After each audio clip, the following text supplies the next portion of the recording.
Hello, everybody. Welcome to Tales from the Table Studios, where you deserve a seat at the table.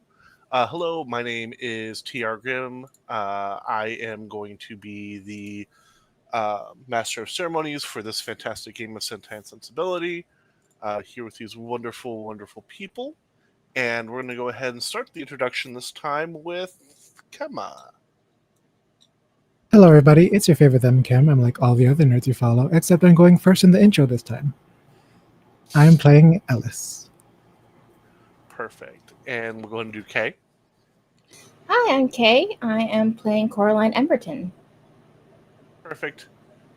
Let's go ahead and do X. Hello. Oh, everything fell. I'm Xtel, everybody. My pronouns are he, him, as are my character Jax's pronouns, who are also he, him, because his name is Jax. And Jack's going to give it to you. So we're going to go ahead and then end off with Lion. Hey, y'all, it's Drake Lionheart. Most people call me Lion. I use they, he pronouns, and today I am going to be playing everyone's favorite, I can't say everyone's favorite sad boy because that's not true. They're, not a sad boy, which is a weird difference for me, and B, we have a favorite sad boy, but that's on the other No, we have the saddest boy. There's a difference. He is the saddest boy. He is the saddest boy, Yeah. and It's not his fault. It's not his fault. Never met anybody sadder. It's true. And today I'm going to be playing Adam Levy, who uses he, they pronouns. That's me. So, as we get back into, after way too long from sitting at this table together, we come back into London, and we are looking in, and we see that at the Fostery estate, Damien Fostery, who we've met previously, who is one of the individuals in which Jax was wanting a word with at some point, we see him having a meeting with the other person in the shadows, conversation in regards to just very softly mutterings about power, about the strength to stand up to people, about how being able to put those brutish soldiers in their place for those who don't know what their proper place is. And a glass with a little bit of black liquid is pushed across to him. Damien Fosteri reaches down, shoots it, slams the glass down. And we're going to cut back to where we left off last time, with Adam in the middle of serving a poor orphan child a meal, right when Coraline Emberton is showing off to potential donors. I don't know which part of this is worse, the bit of foreshadowing or this.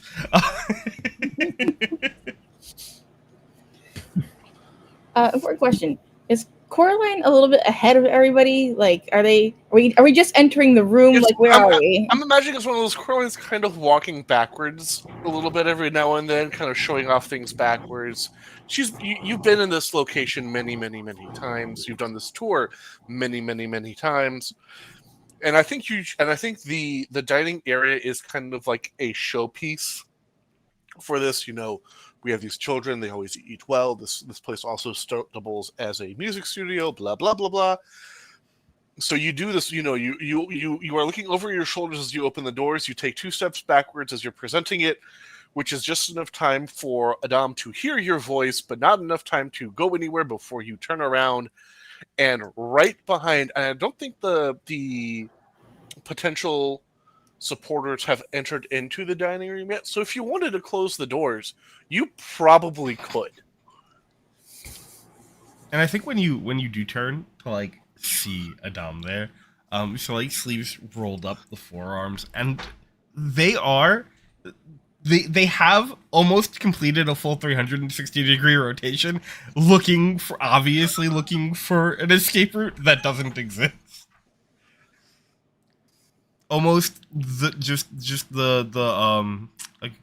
Travolta meme where he looks and then just sort of gives up. I think there's a moment where she just kind of stares at you dumbfounded. And then she immediately chooses to fall down to create a distraction so that you can get the F out of her goddamn place.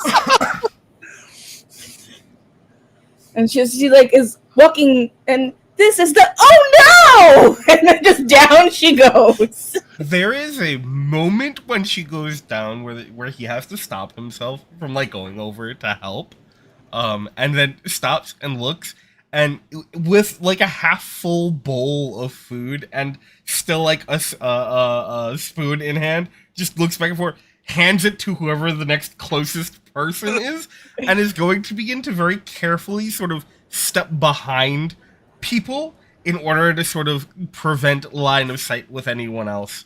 And there's this moment of pause with the rest of the people, because I'm imagining it's a couple of different individuals. The one who reaches you first is Charles Malgrove. This is, ma'am, are you okay? And he very, very gentlemanly. For an American, he has very good manners. Oh.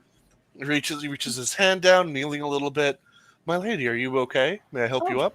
Yes, please, goodness, I must have stepped on the hem of my skirt.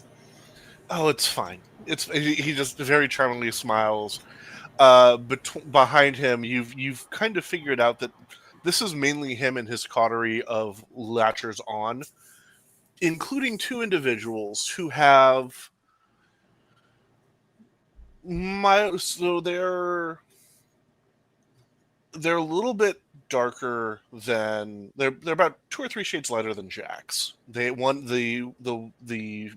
girl has fairly close cripped, very curly, almost like 3A hair.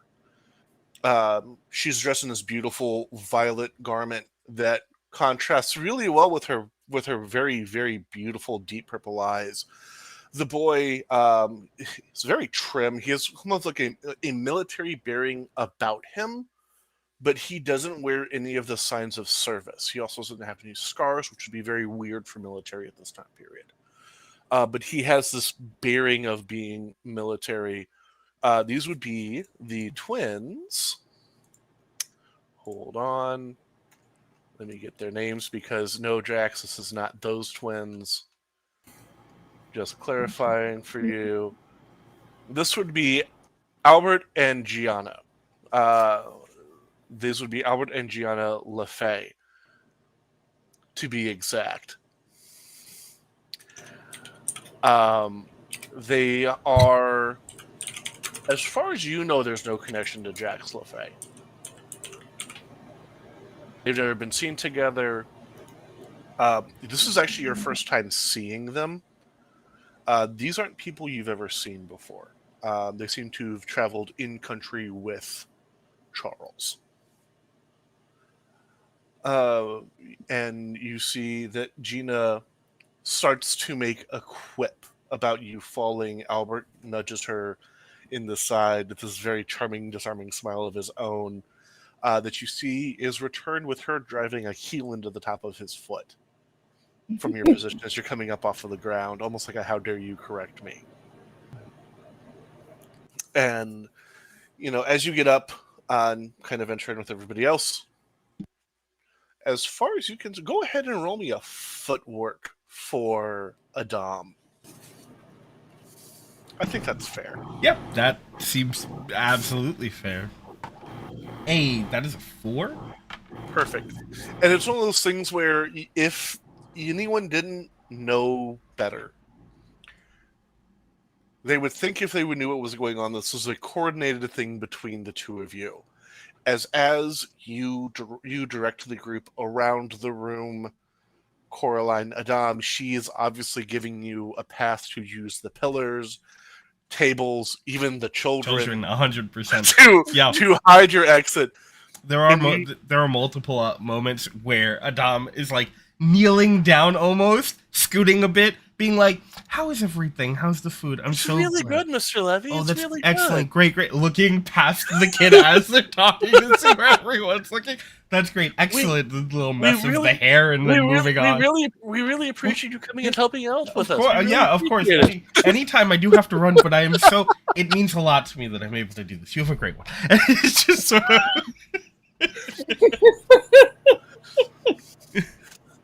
And as they get to the food line, I'm gonna roll a d6 on my side just because I want to see if something happens. We do actually. Adam, as you kind of do that last little turn over your shoulder to make sure you got away clean, you see Charles Malgrove looking at you. He just twiddles his fingers and winks as he goes back to paying attention and talking to everyone else. I think Adam plays it off as though it is not noticed and continues about their way, but there is a note about it made in their head. Yeah. Oh, 100%. 100%. And while this is playing out, Ellis, what have you been doing while on this day?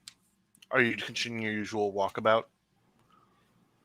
I'd imagine Alice currently is sort of following the docs, just sort of discussing things with an unseen, disembodied voice, or at least to himself. Essentially gaining more information from this unseen secondary source, and Yep.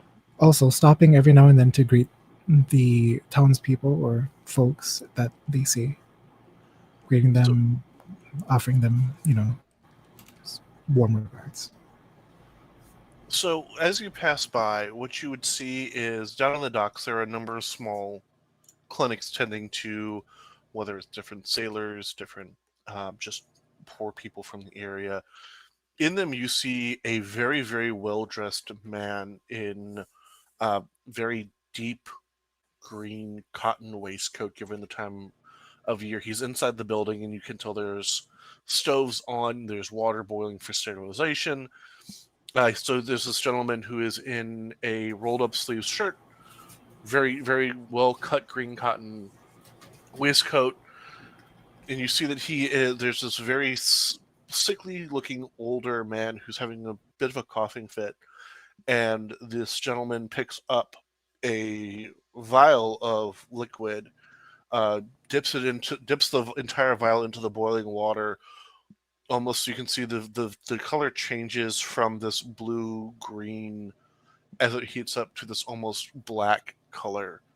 As he pulls it out, takes the vial, pours it onto a sponge, and then has the old man just kind of suck the medicine off of the sponge. And it sets for a minute. The older man has one very severe coughing fit, and you see this large chunk of just stuff come out of his mouth. You see him do this big inhale and then exhale. And the doctor seems to be, or whoever this gentleman is, just seems to be talking through him, calming him down, saying, see, there you go, sir. See, right as rain, just as I said you'd be. And the older gentleman gets up and walks away, and you see this green voice-coated gentleman look around and just makes a motion, and you see another person come up. I would like to approach. That is quite some medicine you have there. It's what I have to work with. He seems to only be half paying attention to you. It seems that this child, the individual who came up brought a child with them, and the child seems to have like a skinned knee, and he's talking softly to the child. As you can see, has very good bedside manner, keeping the child nice and calm. Uses a different vial of stuff. Does kind of a similar process of putting it into the water to warm it.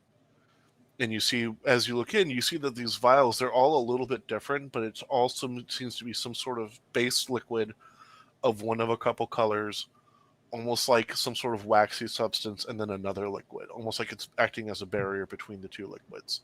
As he puts it in, you see that what's happening is that wax is melting. The two liquids are mixing together, and because of the heat, infusing into each other. And that's what he seems to be doing for his medicine for this stuff. What an interesting process. My apologies. Allow me to help. Of course, if you could, do you have any training with medicine? I have a fair amount of training. My bedside manner hasn't been complained about yet. Perfect. Nurse, could you bring over another stool for Mr. Alice. Ellis? For Mr. Ellis, please. And you hear, yes, Viscount, as she brings in a stool for another bed that seems to have been there for another doctor that was supposed to be there, but either has not shown up, is not showing up, or currently this is the only man running this clinic. One of the three.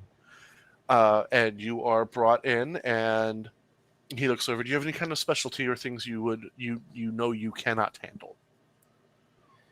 Not to my knowledge. I've had a bit of training dealing with all sorts of various illnesses. Perfect. Nurse, anyone, just the next one. And you as you say that, you see the nurse walks in, and there seems to be a waiting room full of people. So many sick. Well, it's this time of year in London, and when you have this many people packed this close together with this much squalor, unfortunately, and when the docks are this dangerous in the cold. I'll welcome the next patient in the way that health workers do. Not looking at the person I'm talking to, but with the understanding that we're talking to each other. I'll continue to treat the person in my line. Sure, go ahead and roll me a vigor roll. Oh, okay. Well, okay, I'll give you a choice. On this. I'll give you vigor or etiquette. I'm going to be 100% honest. It's been a bit, and I forgot which one my character is better at. So I'm just going to roll blind. Sure. Let's go with... I got a 2. If I remember. You did etiquette. Okay, cool. Let's you. just say you did etiquette for that one. Thank you. For those of you who are still joining in with us and are not used to the system, this is a wonderful thing called the roller. High dice doesn't really matter in this game. When the characters roll, they roll a specific die. That is where that number face lands on the roller dictates what happens. 2, 3 for etiquette, 3, 4 for footwork, 4, 5, 6 for dueling, 5, 6, 7, 5, 6, 7. I don't have to do roller up. I usually do, but I don't this time. Anyways, what's important for etiquette works for this one. So you get your etiquette, and it is one of those things where you, through your own training to take on the roles that you have, you do know as well to heal as harm. It is part of the balance of taking on your role. None of these seem to be very severe things. You will tell him every once in a while about something that pops up. You'll see him point and tell you a color combination and you notice he's always doing the top color is the first color, the second color is the bottom color, and he tells you how long to keep it into the water for. For some of the stuff it's that, for some of the stuff he just shakes his head and says, I don't have a medicine for that, just as you see fit. Some of the stuff, like some of the coughing, you know which ones to grab. For some of them, over time you kind of fall into this rhythm, and after a couple of hours, well, Ellis, I believe I should probably introduce myself properly to you. My name is Viscount. There we go. Arthur Datman, at your service. Well, Viscount Arthur, it is nice to meet you. I only regret that we met under this sort of circumstance. I think that I quite am happy that this is the circumstance you met me in some boorish ballroom where we're forced to keep on certain kinds of masks. This is the true me, as it were. Understood. It's just so many people here, and I couldn't help but notice, and not to your fault, but you said you were short on medicine. I'd imagine that you would have more support out here. Well, this is one of the smaller clinics. This is one that my family has owned and operated for a number of years now. There's a stipend given out by the crown that covers our rent, that covers a certain amount of the resources that we need, but they also fund several other such clinics, and the dispensation of coin is not as equal as, from my understanding, those with the crown truly want it to be, because the crown does not set where that money goes. That falls underneath the parliament and the lords who have bought off their little pockets and packs. How unfortunate. But we make do, and the way that I view it, he looks over at the nurse, comes in, hands him the board. The way I view it, we assisted 17 children. We probably saved the lives of 4 of them. We saved at least 5 adult men. We saved at least almost that many. We probably saved almost 7 women, as well as rendered general aid to about another 20 adults. So the way I view it, that is not nothing. True. And I owe you a drink. No drink necessary. I do like to stay right in mind. A tea, then. That sounds great. Thank you. Wonderful. And we don't even have to go anywhere for tea. He says as he opens the cabinet, and you realize, looking at everything in the cabinet, you wouldn't have had to go anywhere for drinks either, because you do see on the top shelf there are a number of spirits. He motions at them. Medicinal, I promise you. They're used for distillation and extractions. The rum is for an anesthetic. There's medicinal. He says as he pulls out this box of tea, and you see him go over to a tap, fill up a kettle, put it on the water. You see that he seems to fall into, as he's making this tea, it's almost like you're seeing someone modern day doing chemistry. It's very exact motions. He seems to be leveling things out in a way that you haven't seen most places do tea. And as he gets it on, I need you to roll me let's do an etiquette roll again. Okay, let's see. Oof. I rolled a 5. Okay. So that's 1. Go ahead and roll your peril for me, because I want to see if you roll the 1 and you get to bounce back from this. I rolled a 2. Okay. You're still in the scene. The tea is made, and he places it before you as he sits down and takes a sip of his own. So, is this one of those scenes where something goes wrong, or? Are you going to drink your tea? Yes, of course. Okay. So as he takes a sip of his tea, he's like, well, it is, as you take a sip, it's this really deep, earthy, and this kind of smell of wet earth seems to permeate around. It's a clean. It's not like dirty earth, not like filth. It's clean, natural. It actually, the smell of it almost reminds you of some of the volcanic soil back on the island. It's almost a homey smell. So, tell me, Ellis, what brings you to this soggy gray island when you have such a verdant and green one that you could be on instead?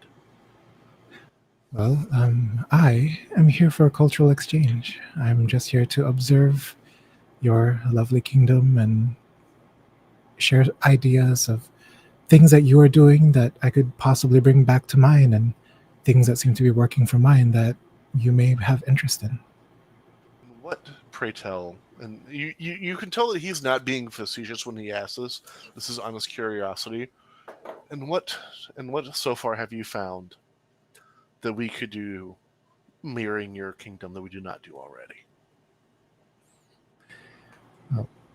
As a trained judge, and warm smiles around, I've learned to be a bit cautious about my words. I don't want to give you the wrong ideas. And your kingdom has such a robust history and such strong foundations. There's not much that I could really assert from my own kingdom here, um, including the fact that since your kingdom is much vaster in size than my own, it would be unfair to make these sort of comparisons. Well, true. I'm not asking for assertions. I'm just asking for observations. Well, in my kingdom, we do have the Inui, a splitting of powers from the king and the queen. They serve as their hands. The king and queen oversees them, and they oversees their respective islands, and each of them have a specialty, and they share freely amongst each other. Kamua is an Inui that reminds me of you, actually.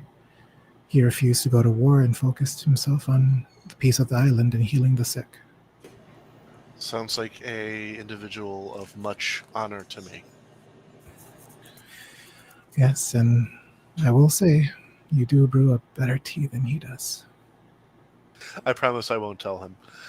And as your day kind of continues on and through, we're going to go over to Jax.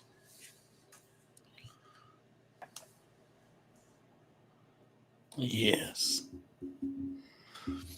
So when we left off for you, you had a couple things you were wanting to do. You were going to be doing some training of some guardsmen. You were going to be, and you do have that standing conversation with Damien Festari to get to at some point. So I'll let you choose which one you want to start with. Let's do the conversation with Vistari. Name is not in my brain right now. Yes. He's the one that was quite rude about the position of the military and what all was worth what at the coronation, at the investiture. Yes. Then we're gonna have some words. So Good old Damien. as you said, as you had told him quite emphatically, don't worry, I'll find you. I believe that you know his. Everyone knows where the Festari estate is within the city, and it would be no hard thing for you to get there. I will knock on the door with no, not rude, because it's probably going to be a servant that opens the door, so I don't knock. By the time you go to knock, they've already seen you come up the driveway, the walkway up the path. The door opens, and there is an older woman in a very well-fitted suit. Yes, sir. How may I help you? Oh, hello, madam. I'm here to see what do you call him? Head of the house here. Lord Festari? Yes. Well, of course. Let me go ahead and... Do you have an appointment? He's expecting me. All right. May I tell him who's calling? General LaFay. Do you see there's this moment of recognition? And you, before she can say anything, you do see that both of the carriages are here. Every stall of the stable has its horses in it. This man is in residency right now. He is here. I don't... let me double check. I think that he might have just stepped out.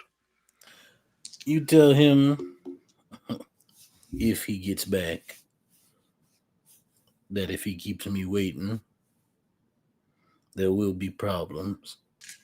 I will take it as a personal affront to my courteousness. I will inform him of such as she closes the door, and you hear her very quickly tapping away. You hear the murmurs of her with another woman, and you open the door, and you see that it is the Madame Fastari. General, she's going to go figure out where exactly my husband is. May I invite you into the parlor for a refreshment of some sort while we wait? I love being entertained by pretty women, so yes, I would love that. Flatter. It was pretty many seasons ago, but it's been quite a while since anyone's called me that. She says, many seasons must be the new term for 2 ago. she just laughs with you. Very charming woman. I need you to go ahead and roll an etiquette roll for me. Yep, the sun is coming. I can't flirt. I can't flirt in peace. Oh yeah, that works. That's a 3. Go ahead and hey, no, you don't, because you actually hit it. You actually hit your etiquette roll. Someone mark that down. Jax LaFay made an etiquette roll. Yeah, the least likely to make one. Literally at the table.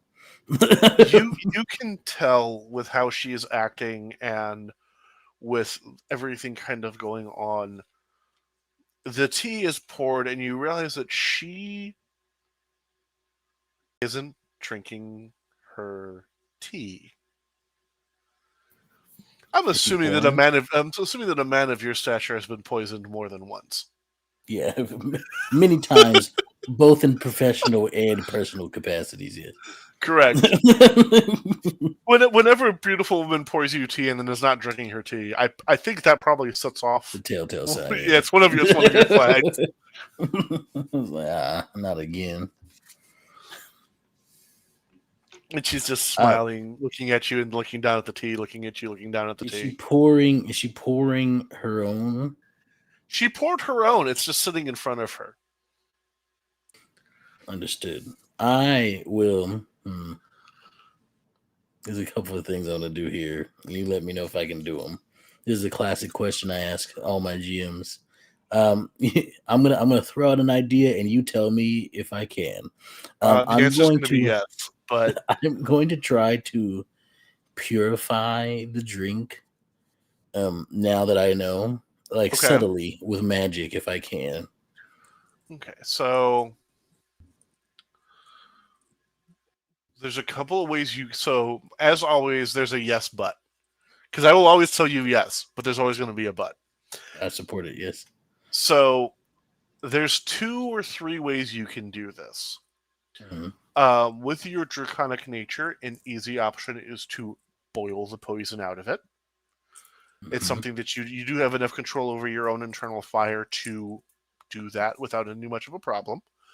One of your options is to just, depending on the severity of the poison, if it's just a very basic poison, it would burn itself out of your system anyways. Depending on the severity of the poison. Or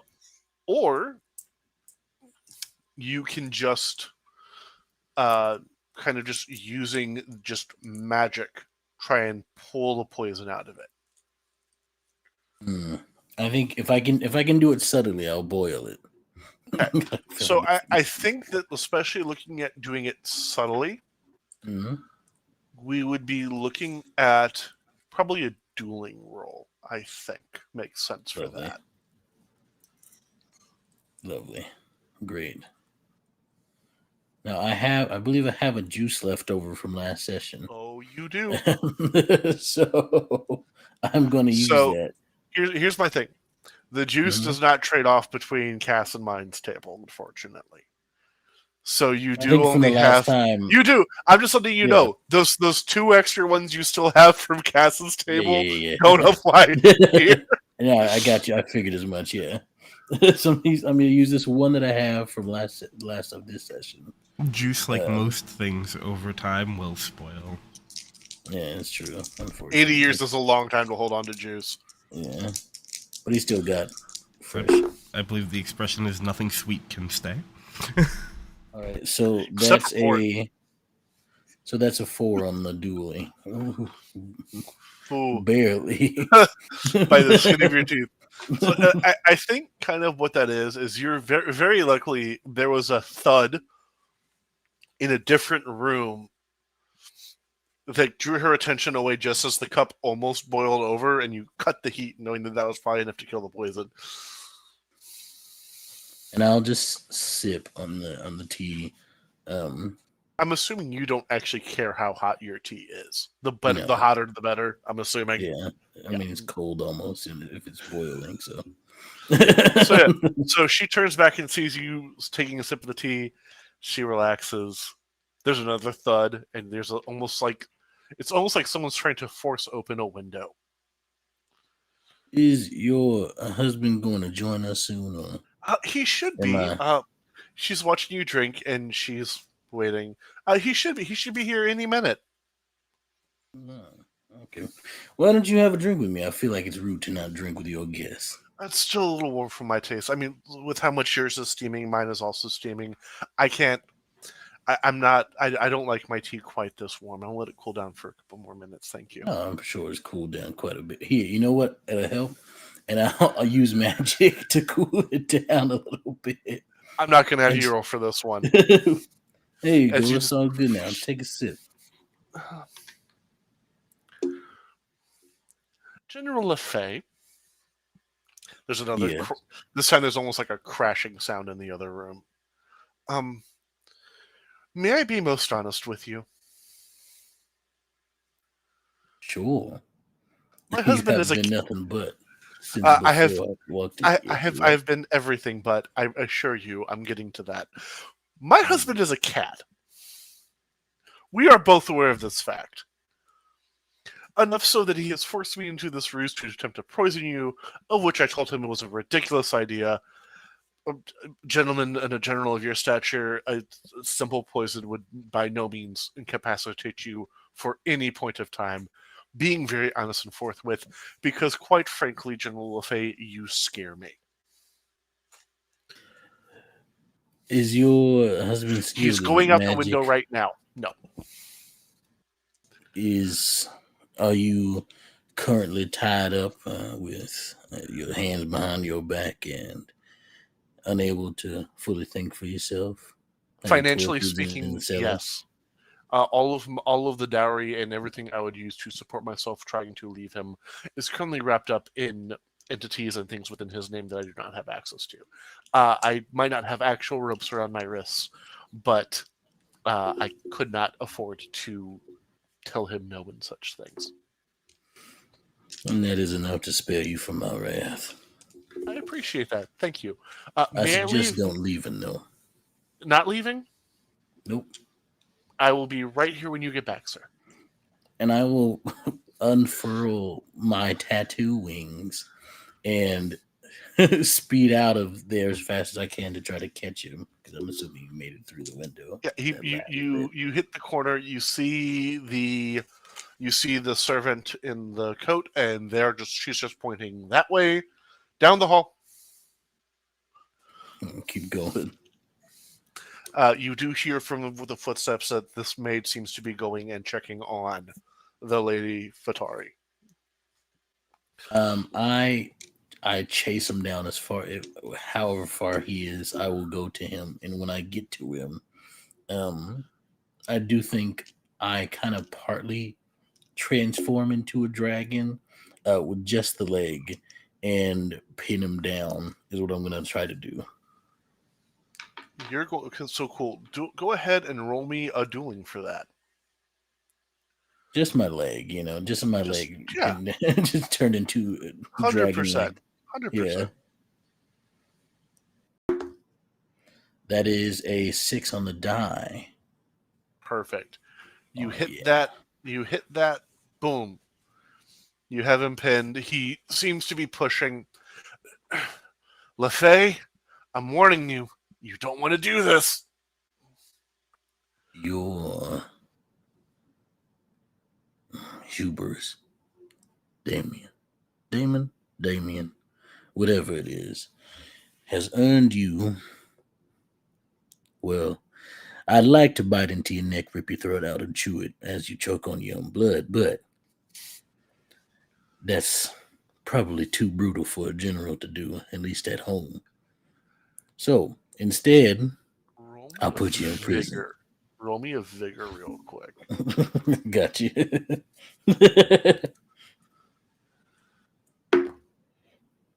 That's a 10, but I'm not transformed. You're not transformed. So what happens for this is your talons aren't broken. Lovely. As he bends and you see that his muscles and torso start to swell, Mhm.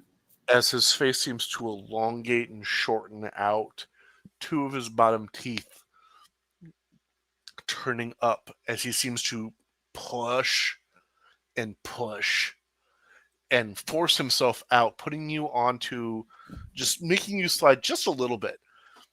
As he kind of stands up and you see the seams along his coat, his waistcoat popping, as you see him kind of bulking up a little bit, as he turns and starts running even faster this time.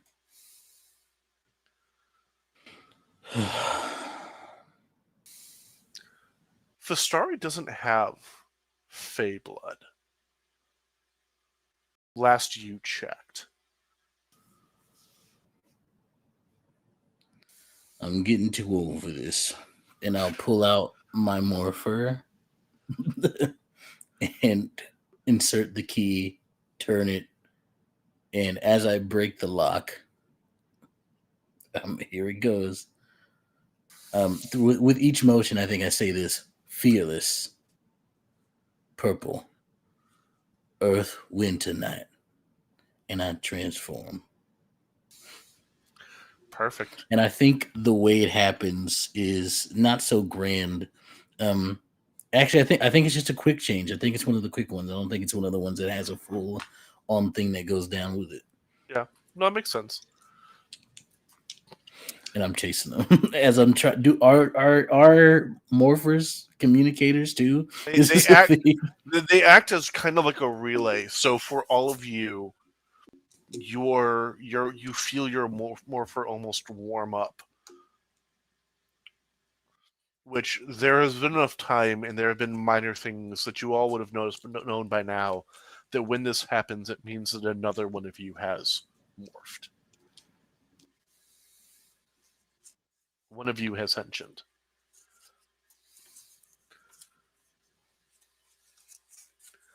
And it can act as a corresponder if you kind of use it as one.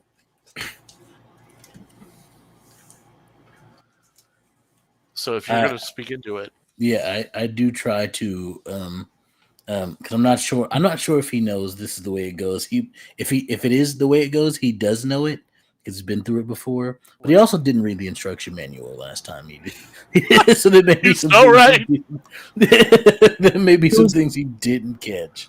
It was an impulse purchase. That's understandable. So as I try to speak into it, it is I keep forgetting to mention this, but he walks with a cane that he doesn't need, but he does walk with it. And the cane was the morpher for him. And well, it was held the morpher, so to speak, or the key, I should say, because it breaks apart and the key comes out. But but then it transforms into, it's on his finger as a ring as he's in henshin mode, and he speaks into his hand and says, "Everybody, I might need a little backup. The good noble lord Damon, I keep forgetting his damn name, is now some sort of fey creature, and I think he might be a little bit too much for me to handle on my old age." And I'll give the location where we're at. These magics are strange. Hello? I didn't know that you were a knight. Me? Uh-huh. I am not. Why would you assume something of that sort? He points towards the morpher in your hand.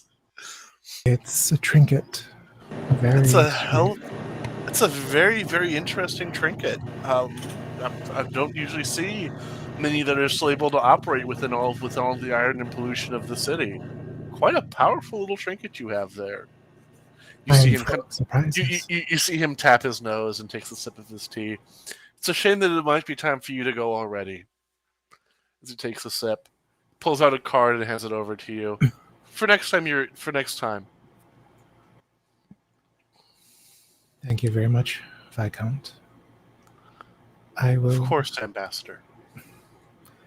I'll remember your kindness. I promise this.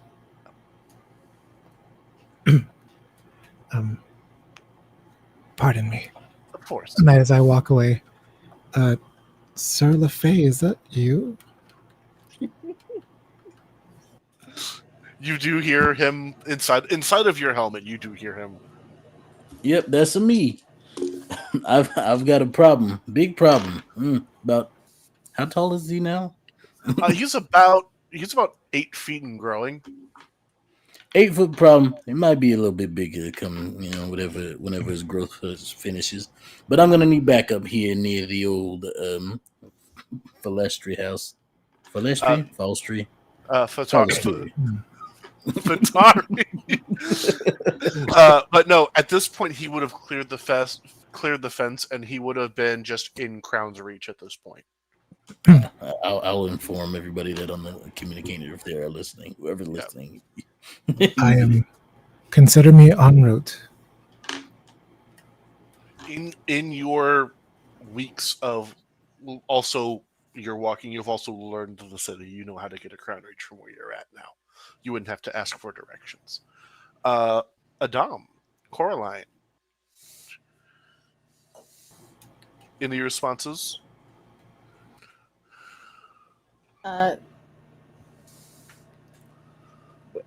What am I doing when this comes through? So I will cut you a break. You have finished the tour.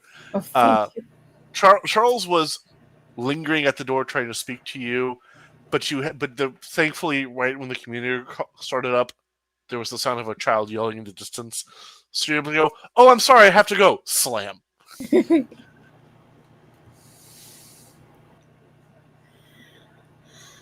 And she's gonna rush over to find a good place to just be by herself. There's a broom closet. Yep, right inside the broom closet. Slams herself inside there. Okay, I'll be there. I'm on the way. Thank you kindly. This is crazy. You can't just. Okay. His voice is very calm. This is all old hat at this point. It's fine. Tuesday. Yeah. Tuesday. It's a Friday, actually. Let's be honest. It's a Friday. I mean, yeah, but he's been through this so many times before. Right? Tuesday, Friday, same thing. When you're drunk enough, every day is the same. It's like fucking bad. Fair. Adam. I think Adam probably has just had enough time to sort of snatch the coat that he had come in and find a nearby alley to respond.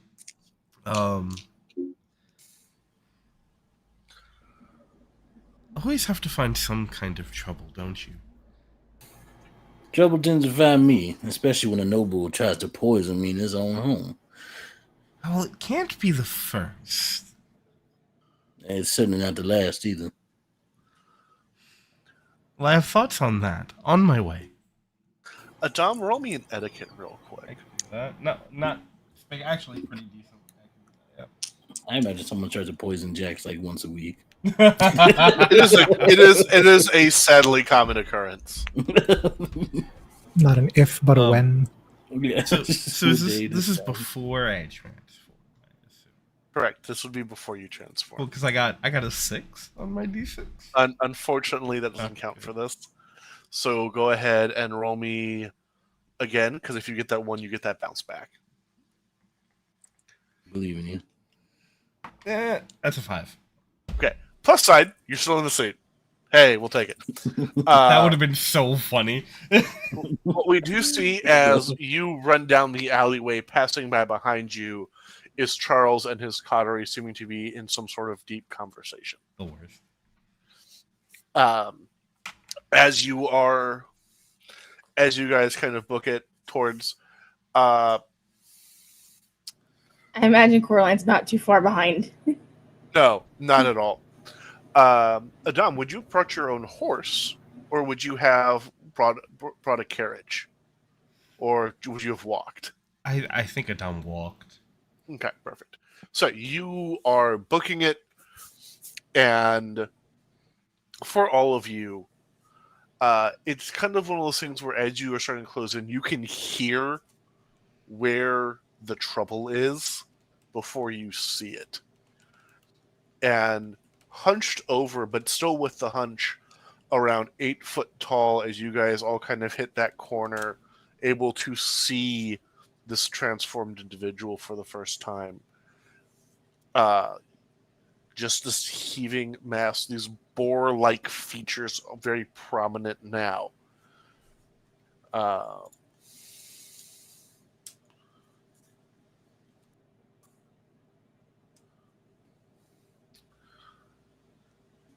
don't understand, man. It's Oh, it's sorry. very Bebop from Ninja Turtles. Okay. Without the mohawk, obviously. But That's where the And Mohawk that's- originated. That's the Sadly. first instance of a Mohawk in Sadly. Europe. Yeah. sadly, no mohawk, but the large hunched forward features, these just now massive kind of gnarled hands on the forearms the size of someone's torso, and in the biceps larger than have any actual right to be. And he just seems to be at this point looking around, trying to figure out where to go next, as you see Jax coming in already transformed right behind him. The first thing, if he stops, I'm hitting. That's that's how that works. So if he stands there, I'm taking a moment, and I think he tries to do something similar to how the things he used to do the last time he was in this position, and he tries to conjure up some fire underneath his feet so that he can skate on it, and then deliver a fire infused attack to this guy, but it comes out different. Yeah. Gotcha. It comes out different this time, though, as he tries to do it, and instead of fire, that I think Adam probably would know because he probably told you the stories about a lot of stuff he used to do. Instead of fire, it's the ground itself seems like it transforms as he steps and runs along the ground rather than the flames coming out from his feet. It's almost like the ground itself is moving him along rather than he's running onto it. And I think this even surprises him, as you probably hear like a what? And as he goes up to do a spinning kick, and his foot is also encased in stone somehow to enhance the impact. But I will roll this footwork here. Had to throw out that description there because 100%. Oh, that's a 5. You think? Good. Let's go. So you move and you kind of hit this curve, and it's one of those things where as you kind of go in for your propulsion, you move, but it takes you a second to realize that it's not that smooth flight you had before. It's still smooth, but the feeling isn't. It almost feels like you're standing still with your legs. And that almost throws you for a second, but you're able to pull it into recovery as you go and go into this heel kick, and you see as you're doing this spin that instead of this ball of fire, it's this compacted rock, almost coming to like a blunted point that you kind of drive into him, and blocking it with one of his arms, but you see him stumbling back and having to use one of his other arms kind of support himself as you knock him down a level. He heaves you off, allowing you to backflip into a very graceful landing. Know your Don't place! just stand there. After he yells that, you gotta fix that breath, big guy. Don't just stand there. Maybe suit up too, y'all. As he continues to try to fight this guy. To that response, Alice sort of leans in close to his shoulder and says, "If you're able to, grant me the insight so that I may make this judgment." Takes the Leomano, which he has embedded the key into the back of, and jams it into his morpher. Revolution. Yellow Mo'o Knight. Yeah. Let's go. Perfect. Unfortunately, one of you have to follow up on that one. Not it. Isle of Pops, I'm so sorry. It'd be like that, yeah. Coraline will pop open her fan, and the key dangles out, and she snatches it up and takes her. Revolutionary, Rose Phoenix Knight. And Adam doesn't have anything that the key is embedded in. Adam takes out the key, puts it in, and then instead of just like knocking off the lock, is actually gonna hold it down and bring up his foot behind his knee and stomp down, shattering it so it pops open. And go, Revolutionary, Crimson Rain, Knight, and then put it on the belt. Yeah. And you guys henshin into your hero form. And yeah, you guys now have... And as you guys do, you hear a... from the rooftop of a nearby building, as you see, for the first time, a Dark Ranger in blacks and golds, smoothed out this almost golden crown of a wyvern's maw.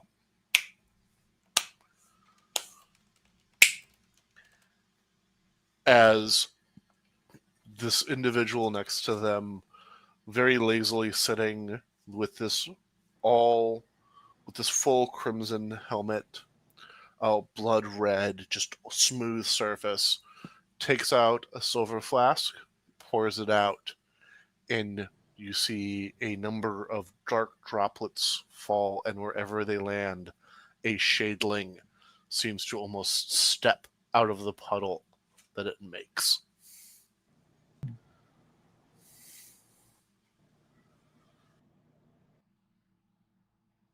Everybody's got their damn gimmicks nowadays. Who the fuck are you? I'm too old for this shit. I love that there was a conversation, because I think it's worth saying that there was a conversation before we started the series of being like, no one's going to know who any of us are virtually, and Jax is so Jax that it's impossible to not just immediately know. Like, I know it's him, but I can't confirm.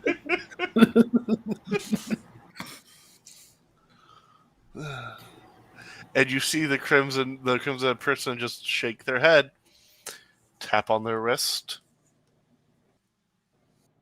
and then seem to fall backwards out of view.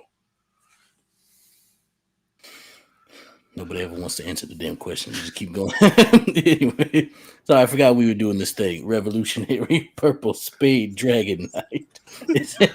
Like you were henching already. You were already henching. What are you doing? Well, to be fair, Jax didn't announce himself, so he's doing that now. You gotta complete the roll call. Yeah.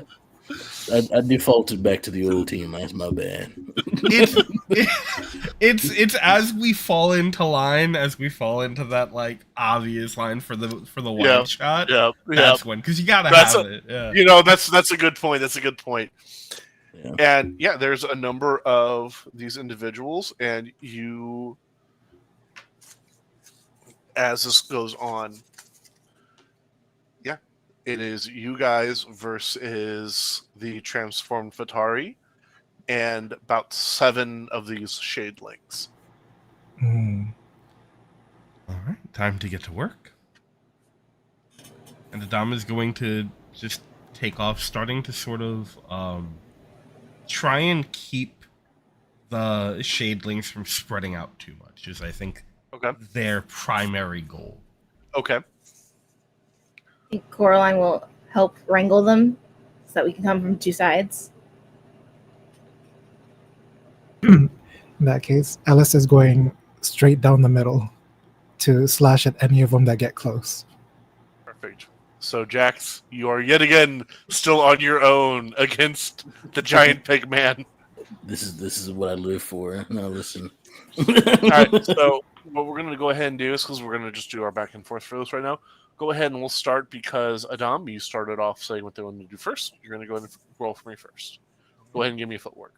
Yeah, footwork's good. We can do footwork. That's a 5. Perfect. So, yeah, you...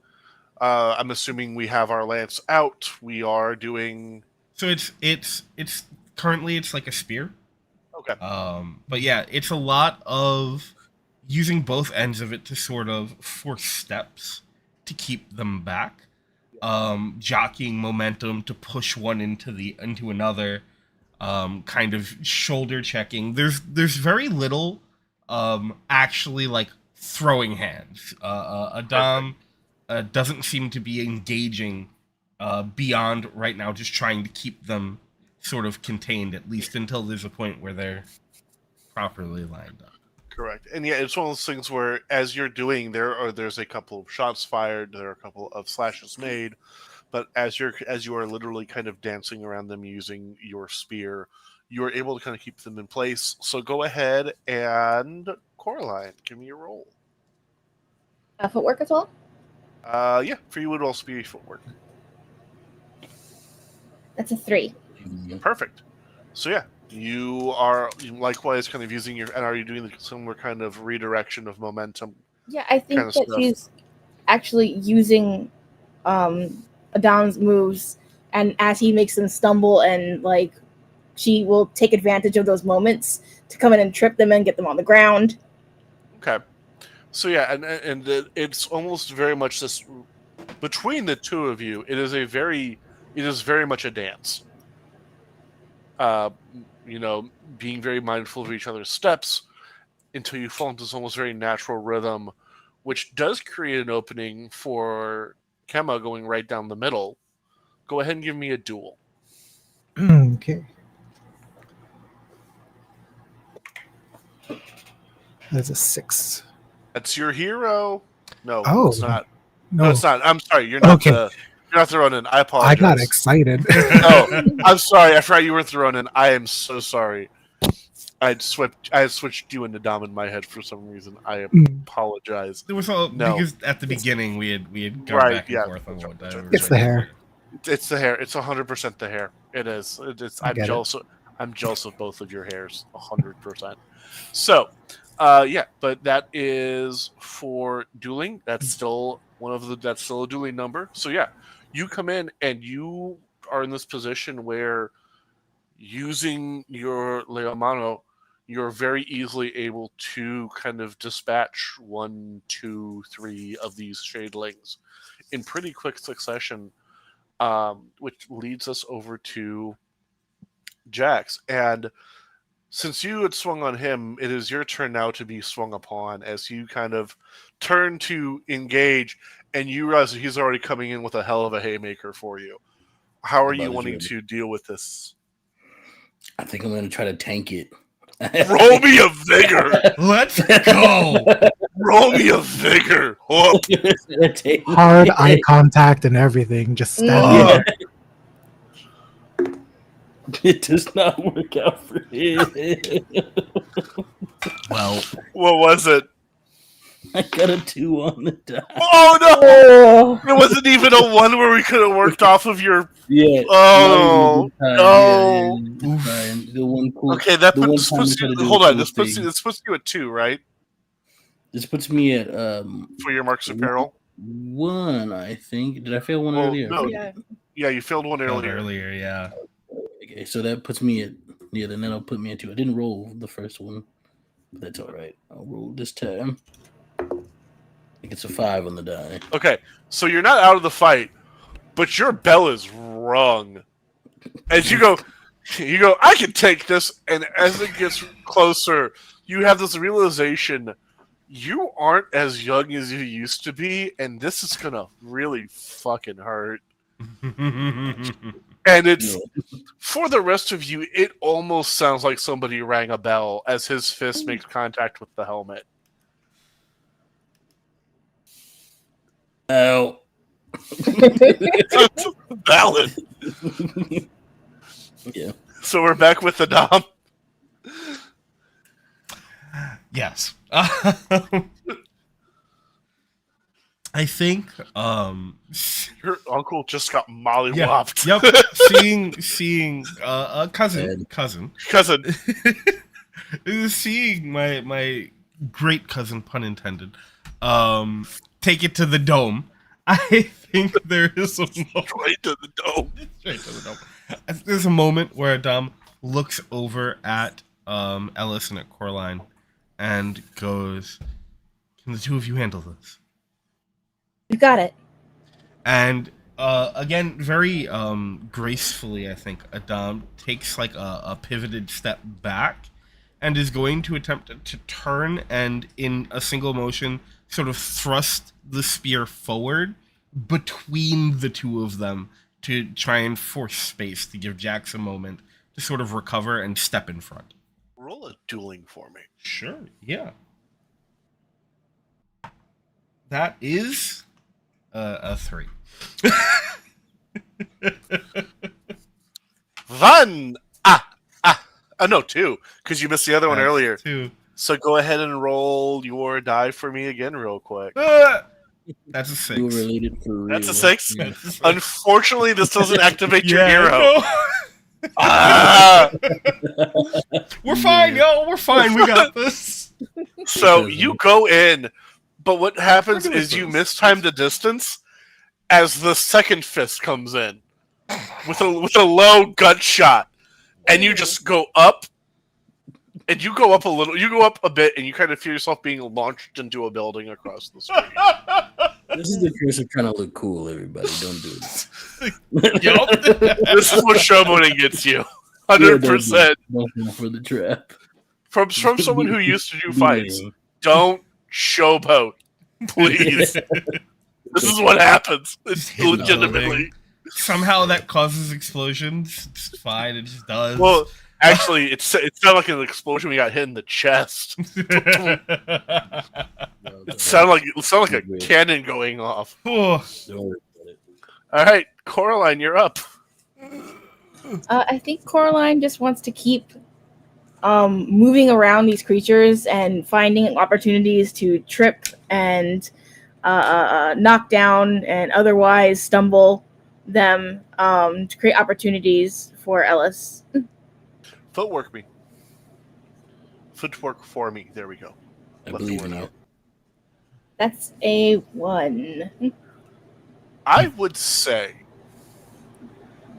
with Coraline's, because we've had ones before in the past for some situation for you, and it worked out when you weren't tensioned. So I think especially in your hero form, using your background, using what your brother taught you, using your experience for dance and self-defense, because you are not being offensive in your motions, you are very much easy to keep your calm, keep your cool.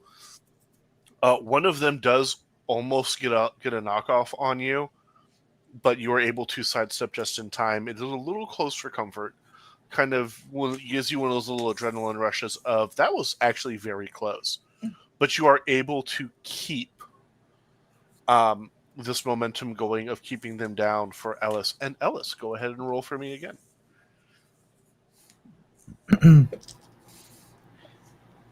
I rolled a 4. For doing a dueling again? Yeah. Yeah. Okay. So yeah, you go in and yeah, you take out another. You take out another 2 this time, which means there's only 4 left. So you guys are actually making pretty good balance for you guys. Jax, you got mollywop, but your cousin just got sent flying, and it sounded like he just got hit with a 16-pound shell. You're used to 16. You've heard 16-pounders go off. That punch sounded like a 16-pound shell going off. I think like I walk like a little bit away, and I'm just like I take like a couple of steps. It's not super far, Right. and then I'm looking over to where Dom was like like Launched. to. I'm like, hey, it's all right. Just get up, walk it off, and pull out a gun and shoot the guy. roll a dueling for me. Eye contact, still looking at where Dom is. Just roll a dueling for me. And it's very smooth too. Pulls the gun out like fast. It's a good time. That's a 1 on the die. So it's my honor. Hello. This is your honor. This is your honor. Honorable. So I would say how this works for your honor. You're able to get the shot off, and what it is it bought you space. Because you see him shift, and you see it hit one of his tusks, and the tusks shoot off, but it's almost like he moved his head just in time for the tusk to take the bullet. As he kind of backs off a little bit, and he's now a little bit more leery of you with the gun out. I think I pull out the second one because I use dual of them, and I think back to I'm like Carlisle's rubbing off on me again. All right, and that's my turn. That's what I do until Perfect. Dom, you are able to peel yourself out of the building you were launched into. I think there is a moment where Tom sort of has to catch their breath. But as they do, I think they take a run forward, and as soon as Jax pulls out that second gun, they are leaping, I think, up and then off of Jax's shoulder in true classic Sentai form. Yep. To try and come down with the spear. Go ahead and roll your dueling for me. Yeah. This is supposed to be something you're good at. Getting a 1. We are getting a 1. So I think much saving everybody today. much correct. much like Jax, I think your honor does apply for this. And it is keeping him currently on the back foot. But what you do see as he kind of smashes his fists together, you almost more feel it than see it. I have a question for you. Between the innate magics that Adam has and his studies to become a rabbi within the community, how familiar or comfortable would Adam be with things regarding the metaphysical concept of a soul? At their current age, I think a healthy base comprehension. Okay. So conceptually. Yeah. But not like complex. Cool. So you are realizing that your education might need a little bit more fine tuning, as when he slams his fists together, you have the understanding and awareness of when this kind of magic is being used. I think would make sense, even though you might not have advanced knowledge of it. It's almost as if he is rending into his own soul for more power. cutting away bits and sacrificing it to whatever is going on. As he seems to, you see that spikes grow out of his forearms a little bit, even as he backs up.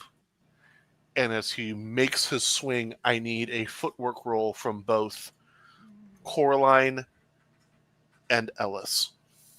Y'all got this. Oh, I believe It's in you. not going to be good. Yeah, you're great. That is another one. 5. Okay, roll for me for confirmation on that, Ellis.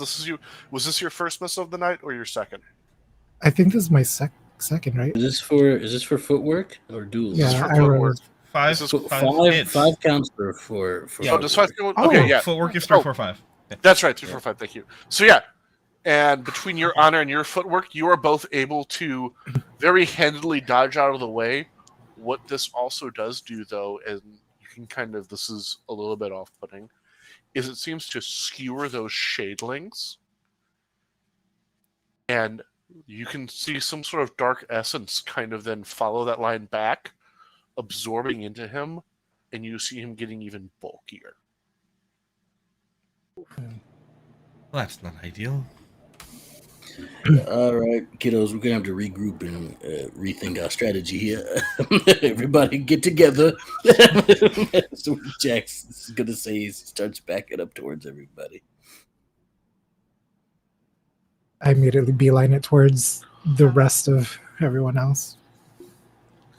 Well, since someone has to do it, I guess Adam is the one who does the full like shoulder turn into frame, coming back into the group. The full like rotation. Perfect. And I think as you guys kind of get yourselves back in together, you see him. You see this transformed Atari kind of using his now curled in knuckles, pressing down. You see him tensing up like he's about to, like a boar, rush the four of you. One action before he goes off. What do you guys do?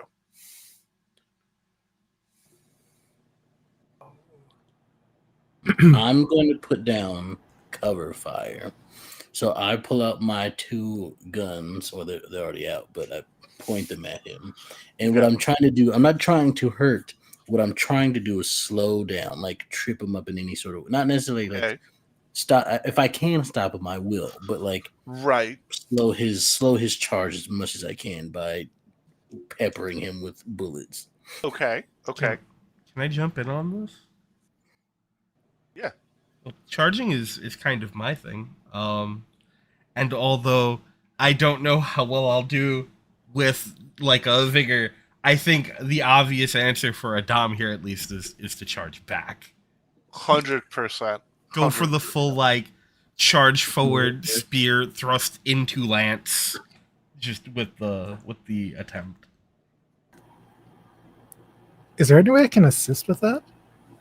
There are actually a couple ways you could assist with that. Are you trying to assist by helping giving Adam more momentum, or are you trying to assist by doing something to help put off the charging monstrosity? I would like to help Adam get to speed for the charge. Okay, so I will say this. Obviously, when you guys are in your henshin forms, you are much, much physically stronger. Mm-hmm. You could kind of fastball special him if you wanted to. I have a little bit of a different idea. Okay, tell it to me. Tell it to me. So as we had sort of came up with at the very first, when I transform, so does Ellis's Leomano to gain a sort of chain feature. Correct. I posit that Ellis would slam it into the ground, and by pulling the trigger would create a sort of drag engine, which would allow a speed forward. You know what? I'll allow it. I go ahead and just roll me your die, and we'll figure out what because I need the time to figure out what we're rolling for. 7.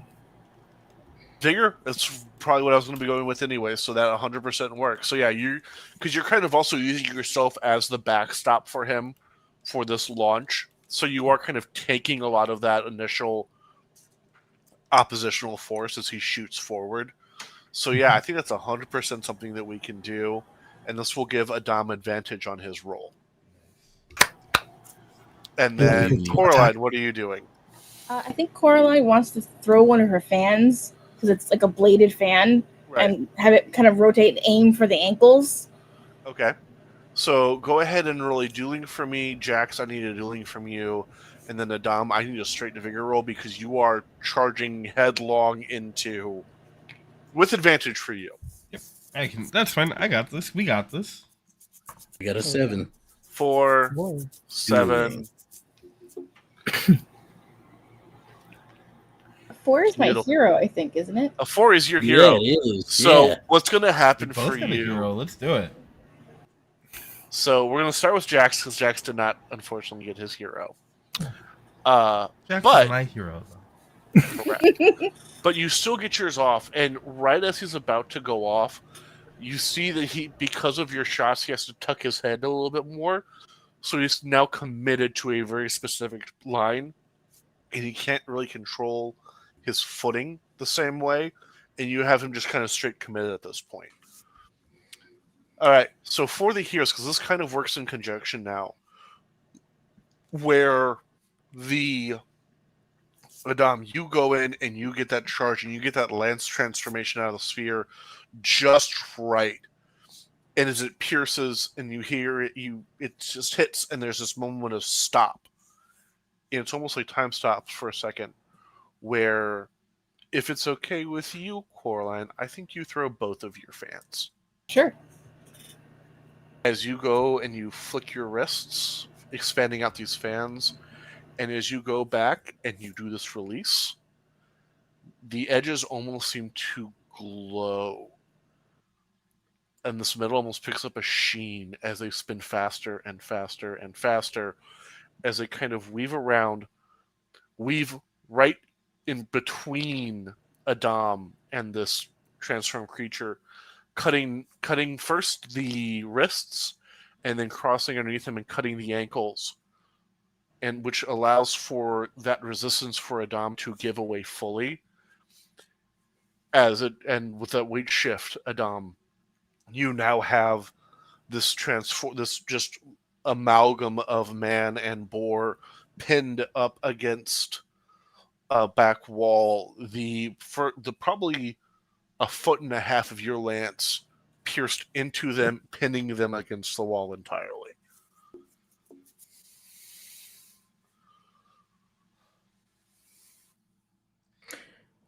Well, all right. That's a good first team out, I think. And I think that is where we're going to call break. Question. Yes. Do the fans come back to me like a boomerang? Always. Yes. That's like Sentai 101. Always. Sentai 101. Sure. You throw an item, it comes back to you. That's how that works. 100%. If they don't, this game sucks. Valid. We're going to go ahead and take care of our own needs for a minute. Everybody go and take care of yourselves. Make sure you have something to drink. If you need something to eat, go get something to eat. And we will see everyone back here in how long, boss? I'll see everyone back here in between 10 and 15 minutes. Let's see you then. Hey, Kemma, how's that water?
Welcome back, everybody.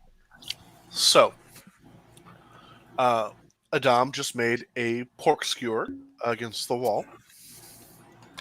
Unfortunately, not kosher, but Unfortunately, we're doing what we can right now. It's fine. Um, so, yeah, and just there's this very heavy, labored breathing, and from this distance, Adam, you can tell that this was Damien Fatari. The the look in the eyes, the bits of clothes that you have on, you see that one of the things still hanging from right where you've pierced, right above that, is actually still a bit of fabric that actually has the Fatari house symbol on it. what do I know about him or the house? They are. Let me go ahead and let me do a quick check on my end. So, what you know about the Fataris? Uh, Fistaris. The Fistaris is higher, more power than they should have. They're one of a number of titled individuals because there is no House of Lords. What will often happen is there are some of those titled families that will use money to make money off of the house, off of the parliament. This is one of those. This is one of those families that they fund a number of different blocks. They have power because of that. This is never because of that though. They've also never had the rank or prestige they feel like they should have because the crown's not going to reward that kind of action. It's kind of deeper, kind of putting in the Fistaris are one of the leading parties against the crown's authority. They're one of the ones that they own a number of papers, and they are kind of Lord Fistari himself is a bit of a propagandist. Hmm. He is used to spinning and using other people to get what he wants, and it looks like this time he's the one that got spun. I think just as he's held there in place,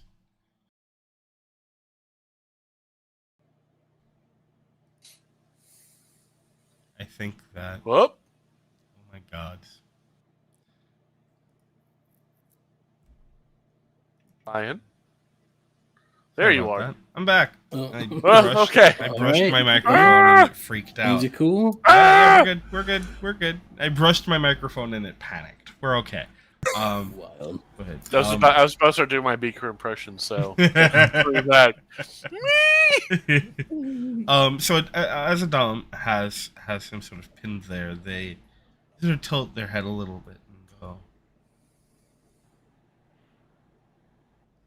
"What was it that spun you?" And then look back and go, "Is everyone all right?" What you would hear broken coming from his mouth. Alchemist.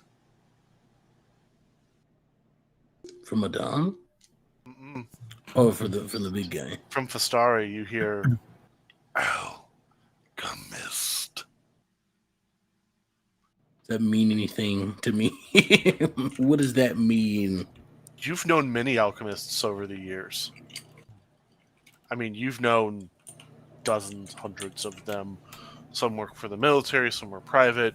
You know, you've had a number of them that have left impressions on you over the years, all the way back to a certain Russian motherfucker, leading up to more previously one of your closest aides on your last campaign out was an alchemist who worked specifically within the medical field and was one of the top medical officers within your battalion. Like there's alchemist could mean anybody, everybody. Not everybody, but like there's alchemist is such a vague thing to go off of. If you could, Crimson Ranger, if you kindly could, Crimson, that's a nice color. If you kindly could remind our prisoner that if he wants to keep his head, he will be more specific about names and avenues and locations and all that such. Otherwise, he'll take a bullet to the brain. I feel as though he is already sufficiently defeated. I'm certain we could find other ways of ensuring this exchange of information without having to resort to that conclusion. What you do notice, Jax, is this bit of black, shimmering like oil, pour out of his mouth, and almost like a shadow in a shadow, hits the ground and starts moving almost of its own accord away. With it having left him, he kind of shrinks back, kind of shifting back into the form. This is not dissimilar to a flashback you've had in the courtyard when you pulled up a vial in Robin Goodfellow's garden. I approach this time with more purpose and with more seriousness than anyone probably has seen before. And I Damien do point. Fistari is wasted. He's still pinned up by the shoulder, red blood just kind of oozing out. He's transformed back, you said? Yeah, he's shifted back into... Immediately removing this from his shoulder. Great, now it's a much larger fountain of blood coming out of his shoulder. Because you've removed the thing blocking and stopping the blood. 100%. Yep. Yeah. I do two things. One, I point to the ooze. It's trying to get away. Yeah, I point to it because I'm not doing it. I point to someone else to I'm very much implying get that thing because I don't say that, but that is the aura I'm giving off. Do you guys? So I'm assuming everybody here has seen Spirited Away, right? Yeah. Mhm. You know the curse on the seal? Yeah. It's very much that, and it's kind of just currently wildly like slipping into the cobblestones to get away from you guys. Coraline's gonna try and step on it. Stepping on. Iconic. Look, it's better than eating it. Would you make the warning don't eat it? Out of curiosity, would Jack say don't eat it? I probably immediately don't eat that. Pick it up, please. And then I'm walking up to Fistari, and I put my hand. Yeah, I point to the ooze and basically tell anyone to grab it. Somehow in a vial, most likely. But and I will approach Fistari and I will put my hand on the wound and sear it close if I can. And as it's like burning shut, which is probably very painful, exceptionally painful. I am going to speak to him and say, now who the fuck told you to get involved with the Shadow King, good sir? He offered, and as he speaks, the smell of sweet, wet earth comes from his mouth as he's speaking to you.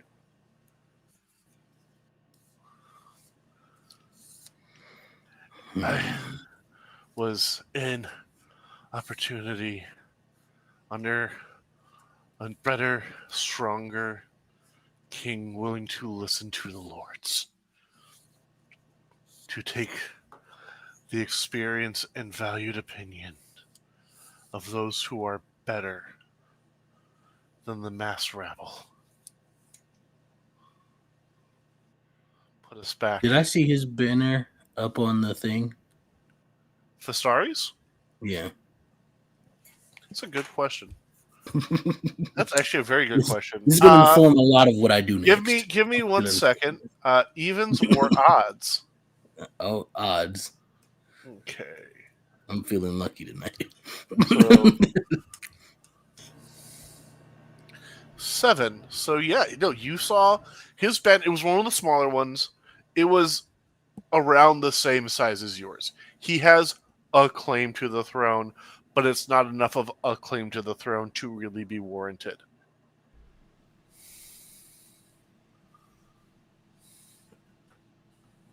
I have a thing that I want to say as Jax, but I don't want to take up too much space. So I'll let someone else do a thing. So yeah, we'll let someone else do a thing real quick. But we're gonna cut over to the slug getting away. Wait, but I stepped on it. No, correct. And we're gonna get to that. So as it's trying to get away, roll me a footwork. That's what I do. 3.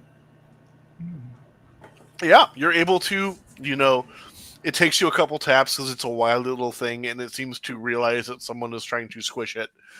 But you were kind of able to use your taps to kind of corral it where you want to, and then you just drive your heel into it. Is there anything left over? There's some ooze on the ground. Right. Alice is going to take a page out of his notebook and sort of press it against the ooze to get an imprint. Okay.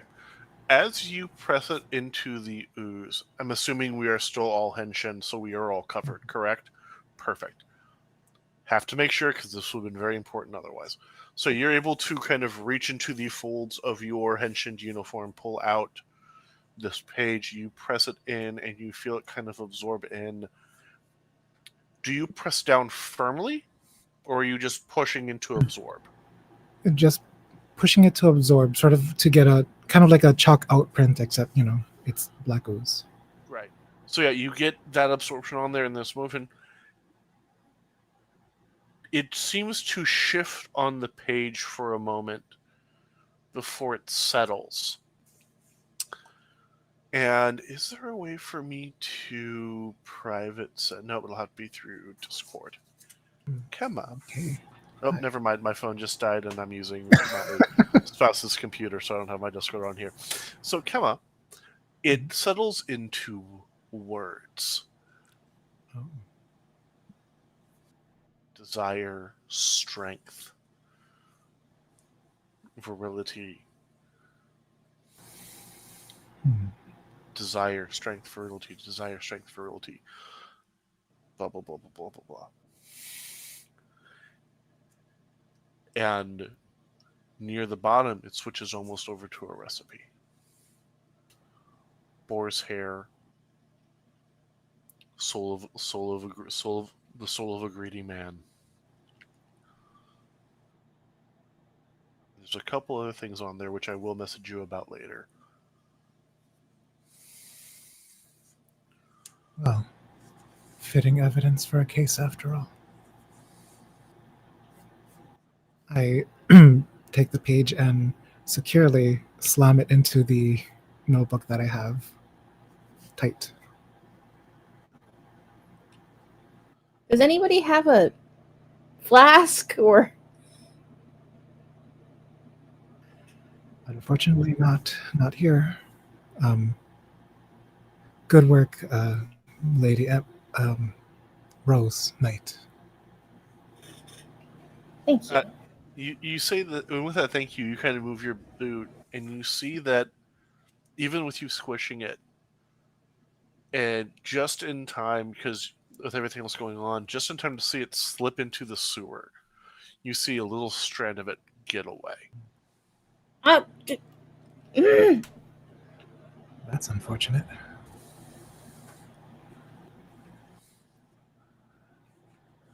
I need everybody's opinion on something before I make a decision.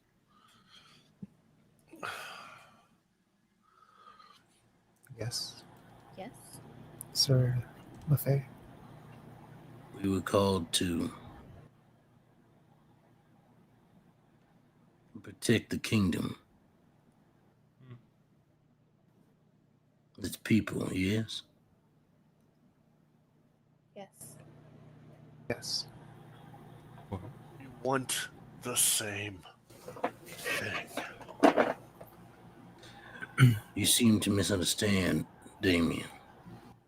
Your job as a noble person in this community, in this kingdom, the ones you govern, the one you make decision for, those that lives their daily lives in search of better tomorrows, better clothes to put on their children's back, better food to put in their pots and fill their bellies with.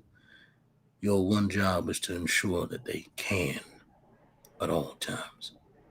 And you tell me you've made a deal with someone as despicable as the Shadow King.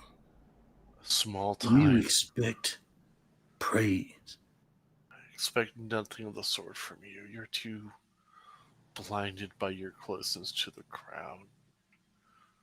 See the weakness in our country, to see everything falling apart at the seams. When a short time of, albeit even if it is severe, discomfort leading to a prosperous future. Is that not worth it for the greater good of the country? Not your way. Not in the way that leaves those who cannot without. With peace sundered by mortal and magic alike, I will stand the bulwark to defend the defenseless until the end of our time. And as I said, I'm increasing the heat on his body and I'm burning him from the inside out. Whoop! Okay. Stop. Yeah, I think as Coraline shouts that, there's a moment where I put my hand on Jax's arm.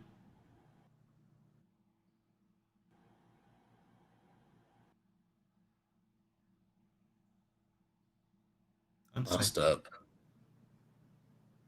Even with that, you've done enough that you can tell that his you've singed enough on the inside out that the the left arm is useless now. It'll probably have to be removed. You are lucky you did not cook his heart, or unlucky, depending on how you want to view it, because it was up here in the shoulder. There's enough blocking you from getting to the heart with that. But you do see that you've basically charred the clavicle, you've charred all the way to the joint, and you've basically already sealed it off, and most likely that arm will have to be removed.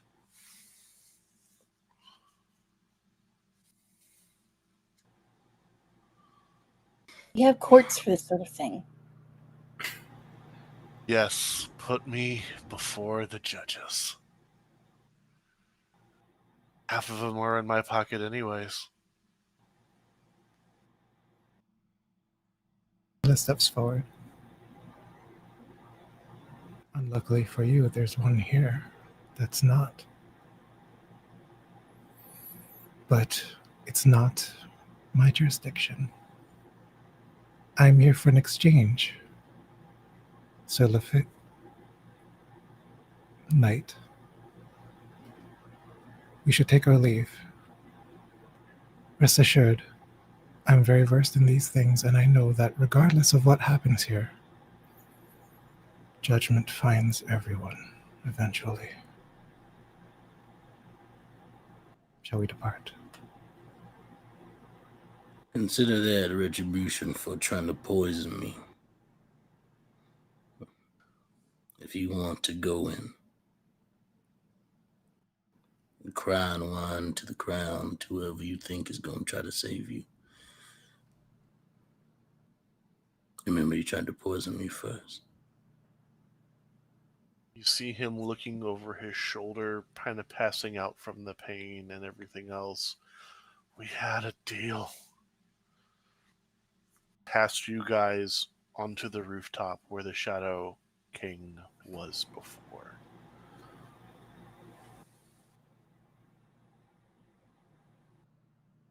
Adam sort of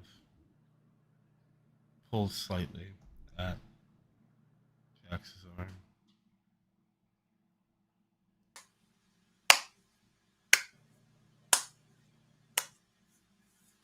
You guys hear as you guys disembark from that rooftop the clapping of the Shadow King, who was there the entire time.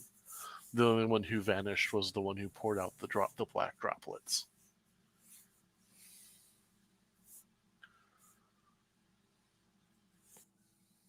Hmm.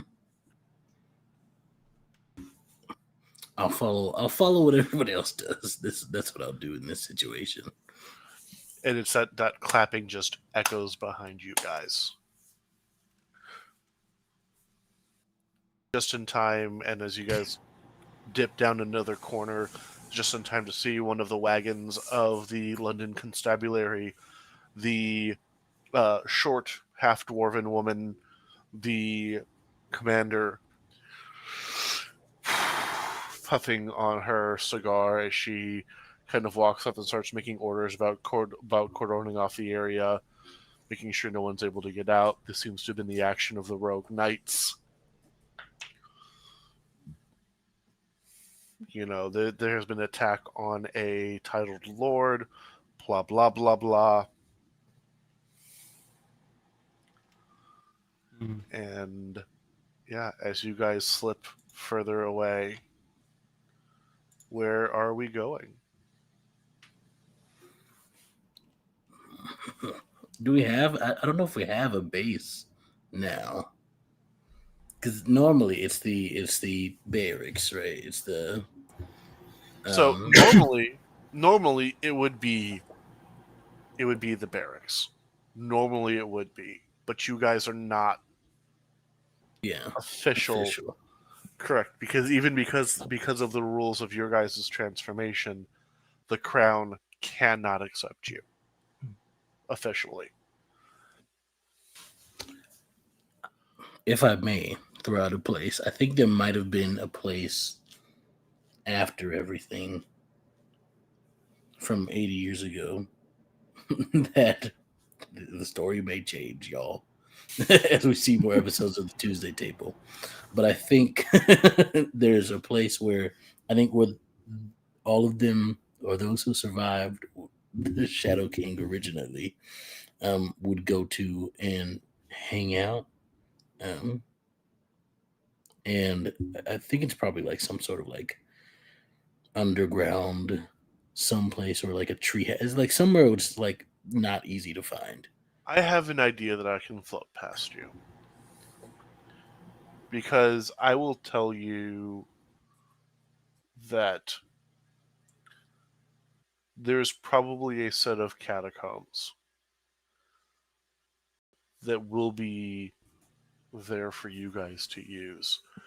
And it is one that you know of and have access to, whether it's from that group of or a private place that you've gone to and you've kind of set up yourself. The magics there resonate with you. The power and the peace of it is there's a weight to it. It's private. It is easily accessible for if you know where it is, but if you don't know where it is, you would never find it down.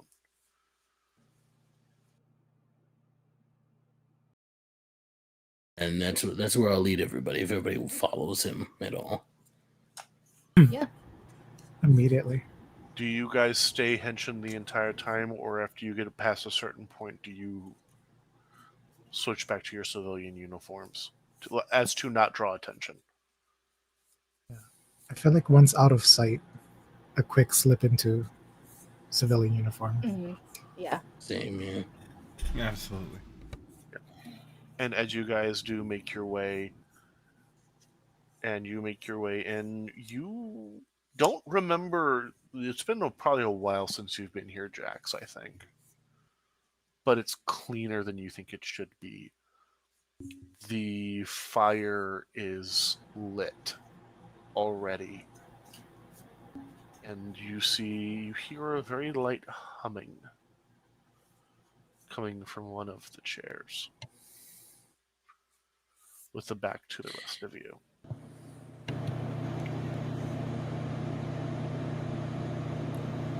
Who is that? Oh, Jax LaFay. Standing up and turning towards you, you see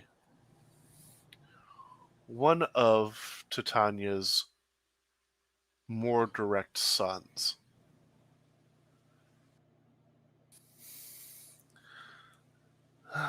Mother said that you might need a little bit of help.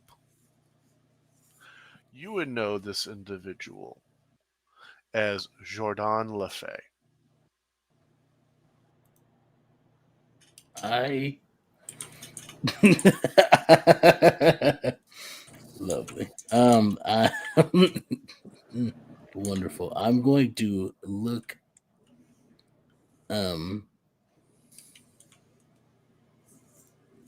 Titania sent you.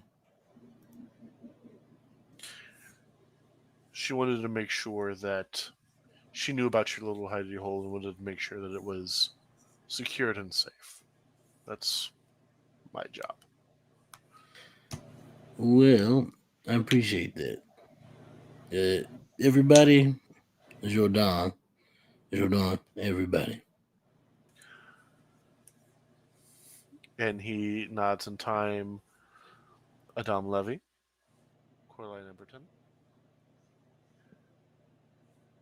and I always mess up the last name for Kema. Ilima. Elima, thank you.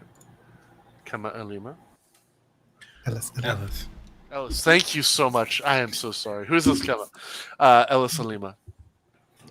He snaps his fingers, and you see a little bit of dragon fire dance around them for a second as it kind of levitates on itself, lighting an upwards brazier, and you see as it runs around the room.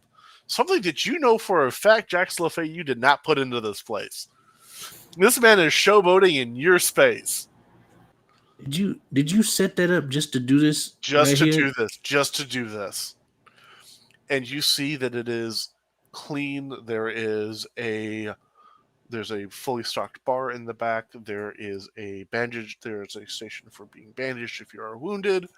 This is turned into a bunker.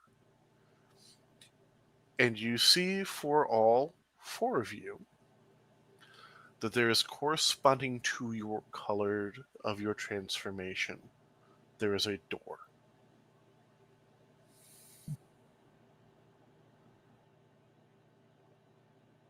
You come into my space and magically transform it.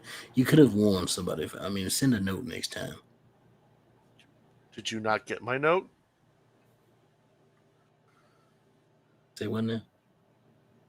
When was the last time you checked your mail? I'm not home that often, you know. If you... You just see him kind of like have a momentary breakdown. I mostly spend my time in other people's homes, if you know what I mean. So do I, but I at least go check my correspondence to know when I have... Is this why you don't show up to family dinner? You just don't know when they are? It's a family dinner. I will strangle you myself. No one explained this to me. Is Titania mad about that? She's about as mad as she was when she found out she had 2 grandkids that she didn't know about after 6 years.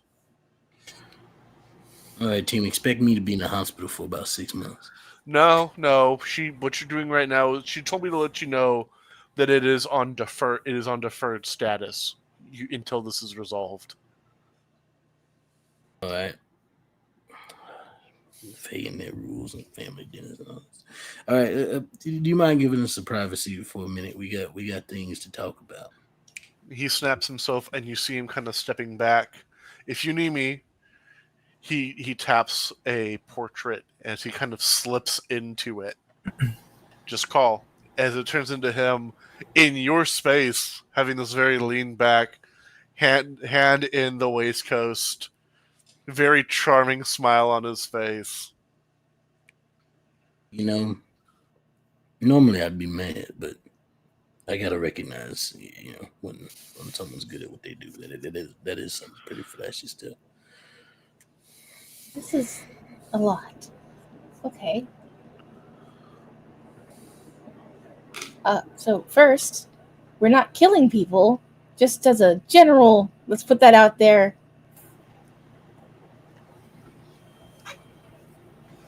Why not? Because that's not our duty.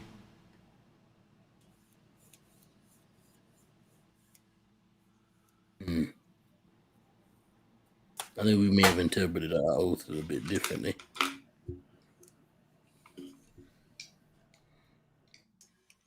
We cannot hold ourselves as the sole arbiters of justice.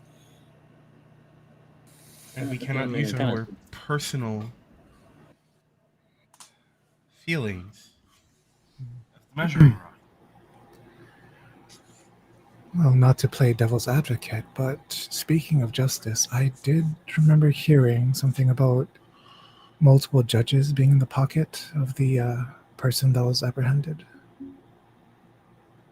That would be common knowledge. That many like Fastari have judges, justicars, members of the guard. The corruption is rampant. There are very few public officials that are not in somebody's pocket besides the crown's. Once again, I am not here to implement my own beliefs, but a judge that does not judge fairly does seem to be a concern for me. It is a problem, yes. Indeed. The corruption in this government runs deep, but that man has a claim. We all saw the house banners that were up there. And as Merlin suggested, the Frithith is not one to any moral obligations. If it's the one that decides who would become king of this nation's kingdom, if that man somehow succeeds, you can look forward to terrible things for the people of the kingdom. Yes, this, my dear host, what was the phrase? A dance that needed to be danced, or a game that needed to be played? There has to be a better way. If we I understand. just decide to take the lives of anyone who perhaps will not rule in ways that we see fit, where does that end? Doesn't I that do just make us understand that. tyrants in their place? And there's a moment of like just that glance over the shoulder of Adam being like, wait, you're agreeing with me. Yeah, completely ignoring the fact that it's very obvious that they'd be in agreement on this, but still very much doing the wait, but it's you agreeing with me. That's weird. And then just sort of like shaking. Am I right?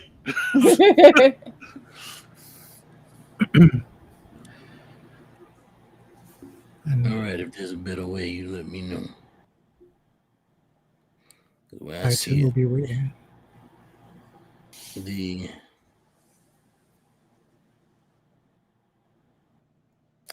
I will hold my tongue for now.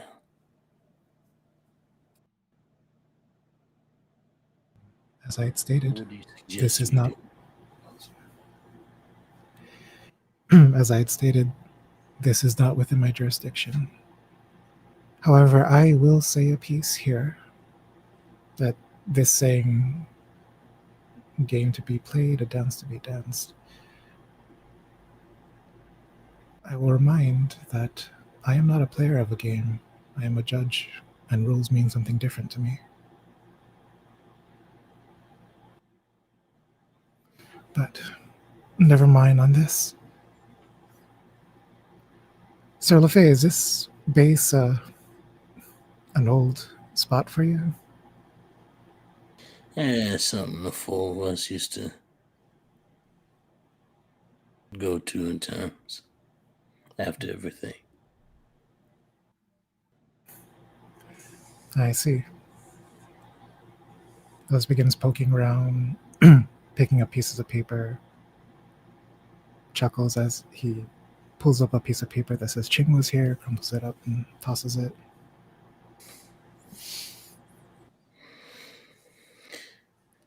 But as it stands, we have no holding cells. We have no legitimacy to interrogate or question or imprison or put through trial.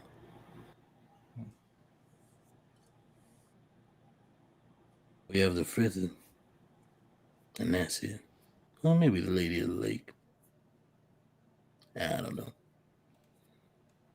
Then we work to provide those who do with the information they need to push for justice.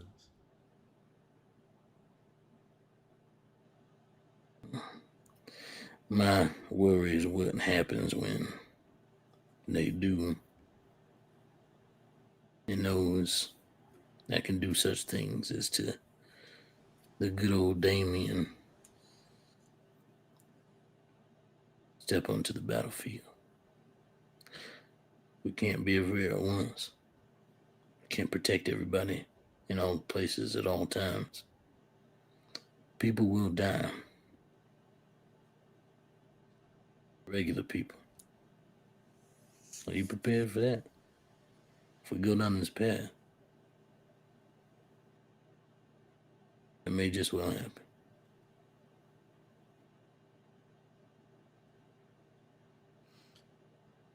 I am prepared to minimize the bloodshed, but we can't bring peace or safety to the streets by flooding them with blood and suffering.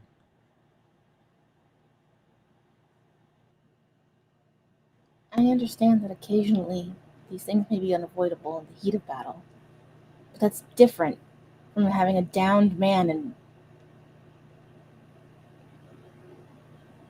just executing him. They would have done the same to you. Well, I'm Tried to better do it to than me. I'd like to think that we all are. I just wear different clothes. But we're all monsters. Well, save for the three of you, I guess. And the daddy kind of smiles, kind of like, in a way that he's happy that that's the case.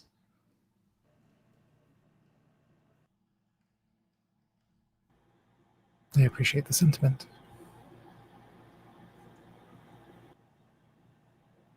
But we'll do it your way for now. Thank you. Seeing someone act like that just made me slip into my old ways, I guess. Well, our young man, he probably wouldn't have been able to stop me. No, that I mean in my hard-headedness. Not that I've grown weak or anything. Clearly. I would hope that it wouldn't take hands to have to stop you. A dragon's wrath is variable and consistent. I cannot guarantee that it won't ever. But I always encourage to do what you think is right.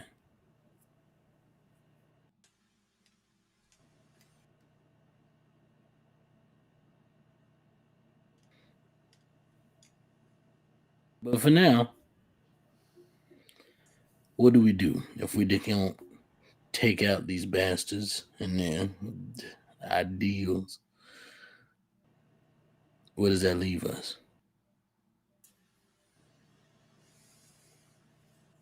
The Shadow King seems to be on the move again. I don't know if it's an old one or a new one. Details of that final battle is a little bit fuzzy. I don't know if he got away or not, but Shadow King is not someone that is gonna play nice. He will take lives. He will alter them, destroy them, change them, ruin them to get whatever he wants. Then we stop him. We find out where and how and why. We do what we're supposed to do.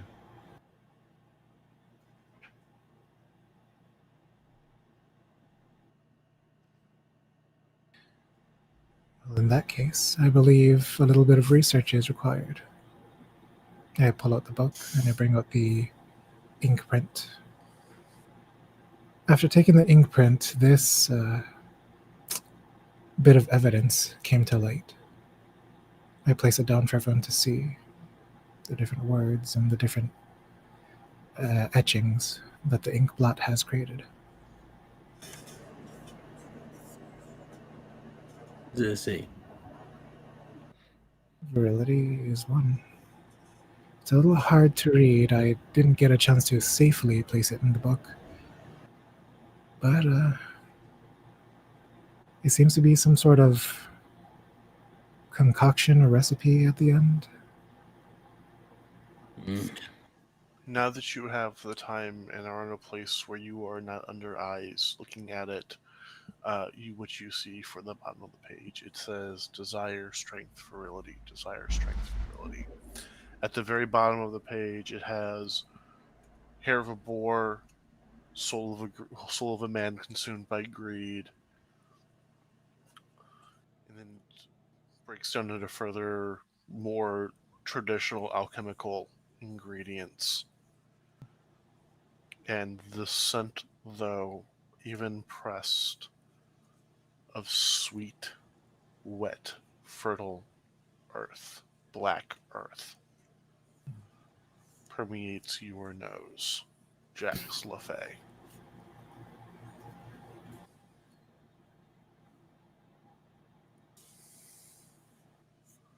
This is different than before, or is it the same?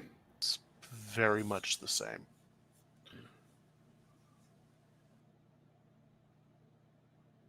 Yeah, that's him. He did a similar thing like this before, too. Leopold. Yeah, that's who it was. We should write down a copy and see if we can get it to the courts. Agreed. I can get it to the courts. The real battle is going to be getting them to do anything about it.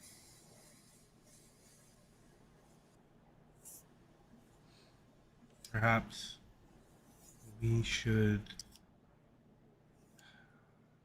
also look for allies.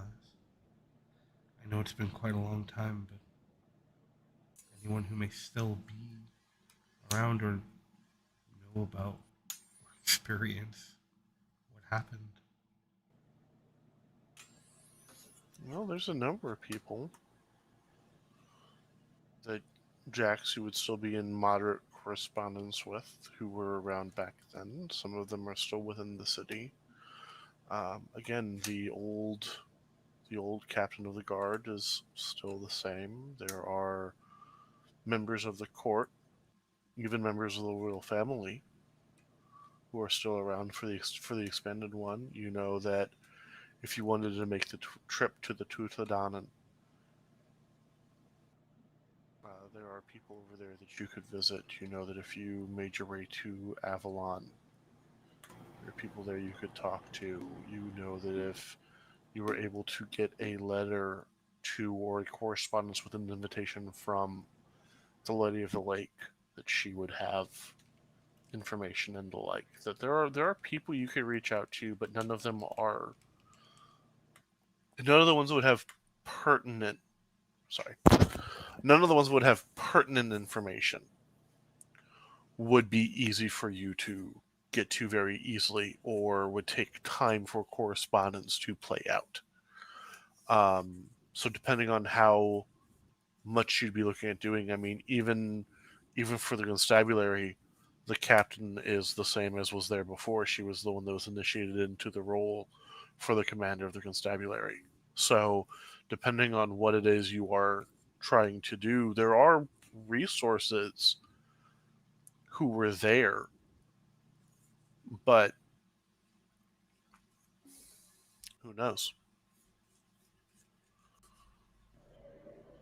Is Shmuel still around? Yeah, Schmoll's still around. Schmoll's still.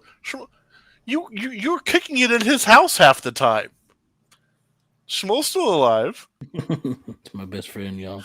Bestie. Granddaddy. Granddaddy Yeah. Schmoll. Yeah, he's still around. I mean, he is not senile in his old age. He's just old and tired, and getting out of the house is a little bit harder for him. Lovely. In which case, then I'll bring up to the group and we can talk to Shmuel about it. What? Talk to Shmuel. Oh, your grandfather. Why Your would grandpa was a badass. apparently? Why would that? I don't understand. He's got a well, one. What did he say? He said something about an alchemist. Damien did. Only person I know to know real good alchemists is Shmuel. Well, at least to have the memory of knowing real good alchemists. I'm pretty sure I know some, but I can't recall them. There was Maximov, but I don't know where he went off to.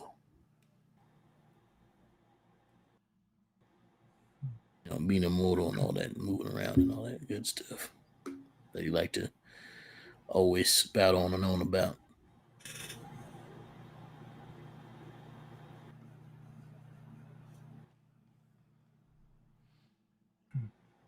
Well, it sounds like you all have a lead. As an outsider here, I don't think I'll have any sway in the conversation.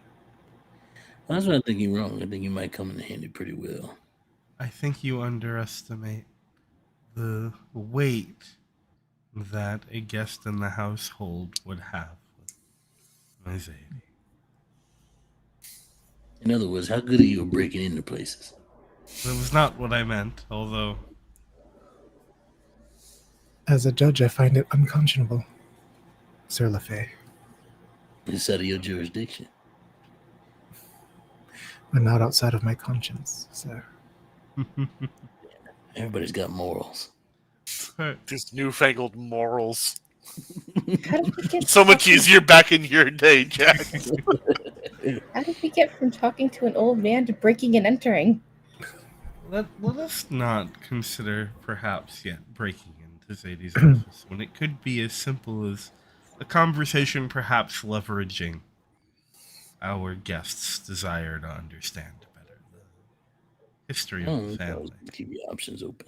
If that would be an acceptable route for you.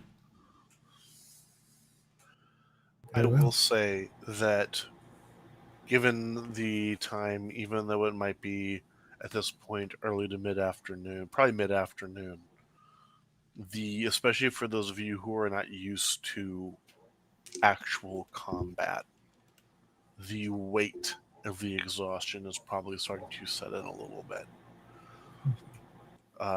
The feeling of just, and even for those of you that are outside of perhaps Jax, because you're used to the drop you get after you pension yourself out of your armament and back into your civilian attire.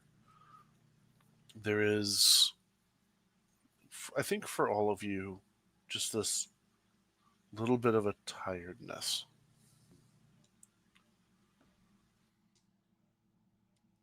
That maybe whatever plans while set today, should not be done until tomorrow.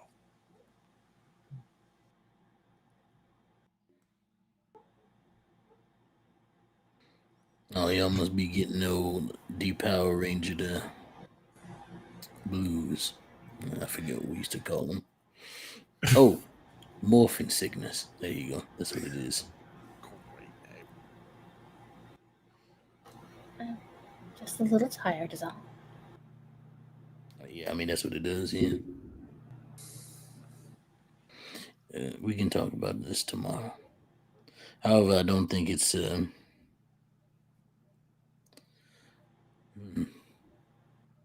least for the time being, I don't think it's safe for us to be roaming the streets right now. At least too far from each other. So obviously there are rooms set up for y'all here. So take a nap. As you go, who's the first one to open the door? Coraline will take a gander. Oh, there you go. Coraline, as you open the door, it's to your room. Closes it. Well, that's both convenient and concerning. Oh, what did you put all your stuff in there or something? No, it's my home. If I go through the door, it goes to my bedroom. Because you know for a fact there's no way, as underground as you are, there's a window that should be letting light in. Jordan, what kind of freak shit are you into? So do you look at or do you touch the painting when you say that? I do. I look at the painting. I don't touch it. You just get the paint shifts and you just see him wink at you. I mean, yeah. Titania's son and all that. What is he, like a great uncle to me or something? There's a lot of greats on that. There's a lot of greats. Greats once is separated, once removed, twice removed. There's, depending on how you say it, there's probably 3 different ways to say it, depending on how you're doing it. Oh, I guess that's even more convenient, though. You can go take a nap in your own bed. Yes. I love having my personal bed chambers attached to a strange catacomb. I mean, you don't know if it's going to come back, though. It could just be 2 there. No adventurous spirit today? So what you all also notice is there is a keyhole on all of your doors that does match your key. Your individual key. Great. I see what's going on here. We just got to put our keys in any door, maybe. The Fae are weird. This is how they work. We might be able to use this on any door, now that I think about it. Well, all right. And she looks back at Adam. Don't think that we still don't have a conversation to have. Because I don't know what you were doing there or why. You better not be fornicating about with my staff.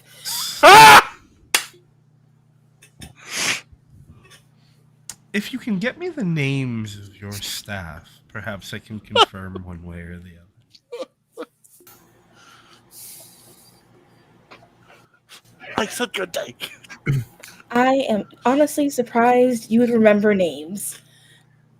I'm so glad we could escort you home, Miss Emberton. Well, speaking about things that are out of my jurisdiction, Alice walks over to the door and opens it. Yeah. It is to your chamber within the house. There's a little bit of optimism and then a slight decrease. Well, one could have only hoped. Well, good day to the rest of you. I'll see you all sometime soon. We'll walk through and close the door. Good day. As soon as Coraline leaves, I'm gonna turn to Adam and I'm like, Are y'all two like together or something? In what manner? You know, like The fornicating kind.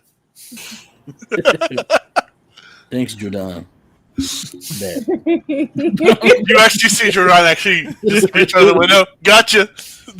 Pulls back in.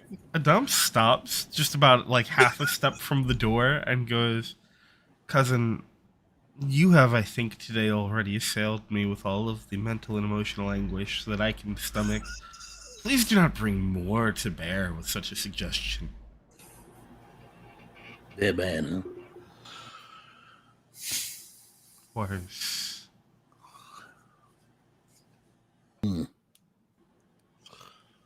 You know, there was this Sorcerer starts talking about somebody you met Nope.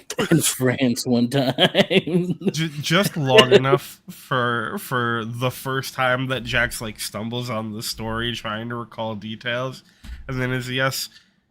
Good night, cousin. Try not to burn anyone while I am sleeping. There's no promises. And It's also his home. Actually, no, I stay there. I don't go through my door. do you know where your door leads? I'll look. I feel like there's a plethora of places you could go. I'll leave it up to you. It Tell me. is. It is. And you're a little confused at first, and it takes you a second to realize it. It is the room that is kept at the barracks for you, that you never use.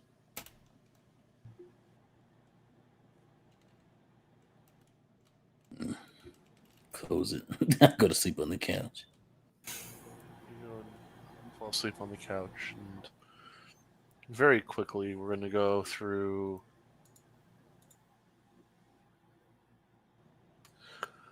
We're going to go ahead and go through a very quick, as you fall asleep, as you all kind of fall asleep. You all share kind of similar dreams of fire, banners, this weight of having to make a choice, the idea of the moral balance that was brought up earlier. You all see kind of playing out. None of you get good rest with the weight of what happened. And all of you wake separately. Except for Jax, because the Crier's cries won't make it down to where you're at right now. But for the rest of you, evening special, Rogue Rangers maim and attempt to murder Standing Lord. And that's where we're going to end tonight.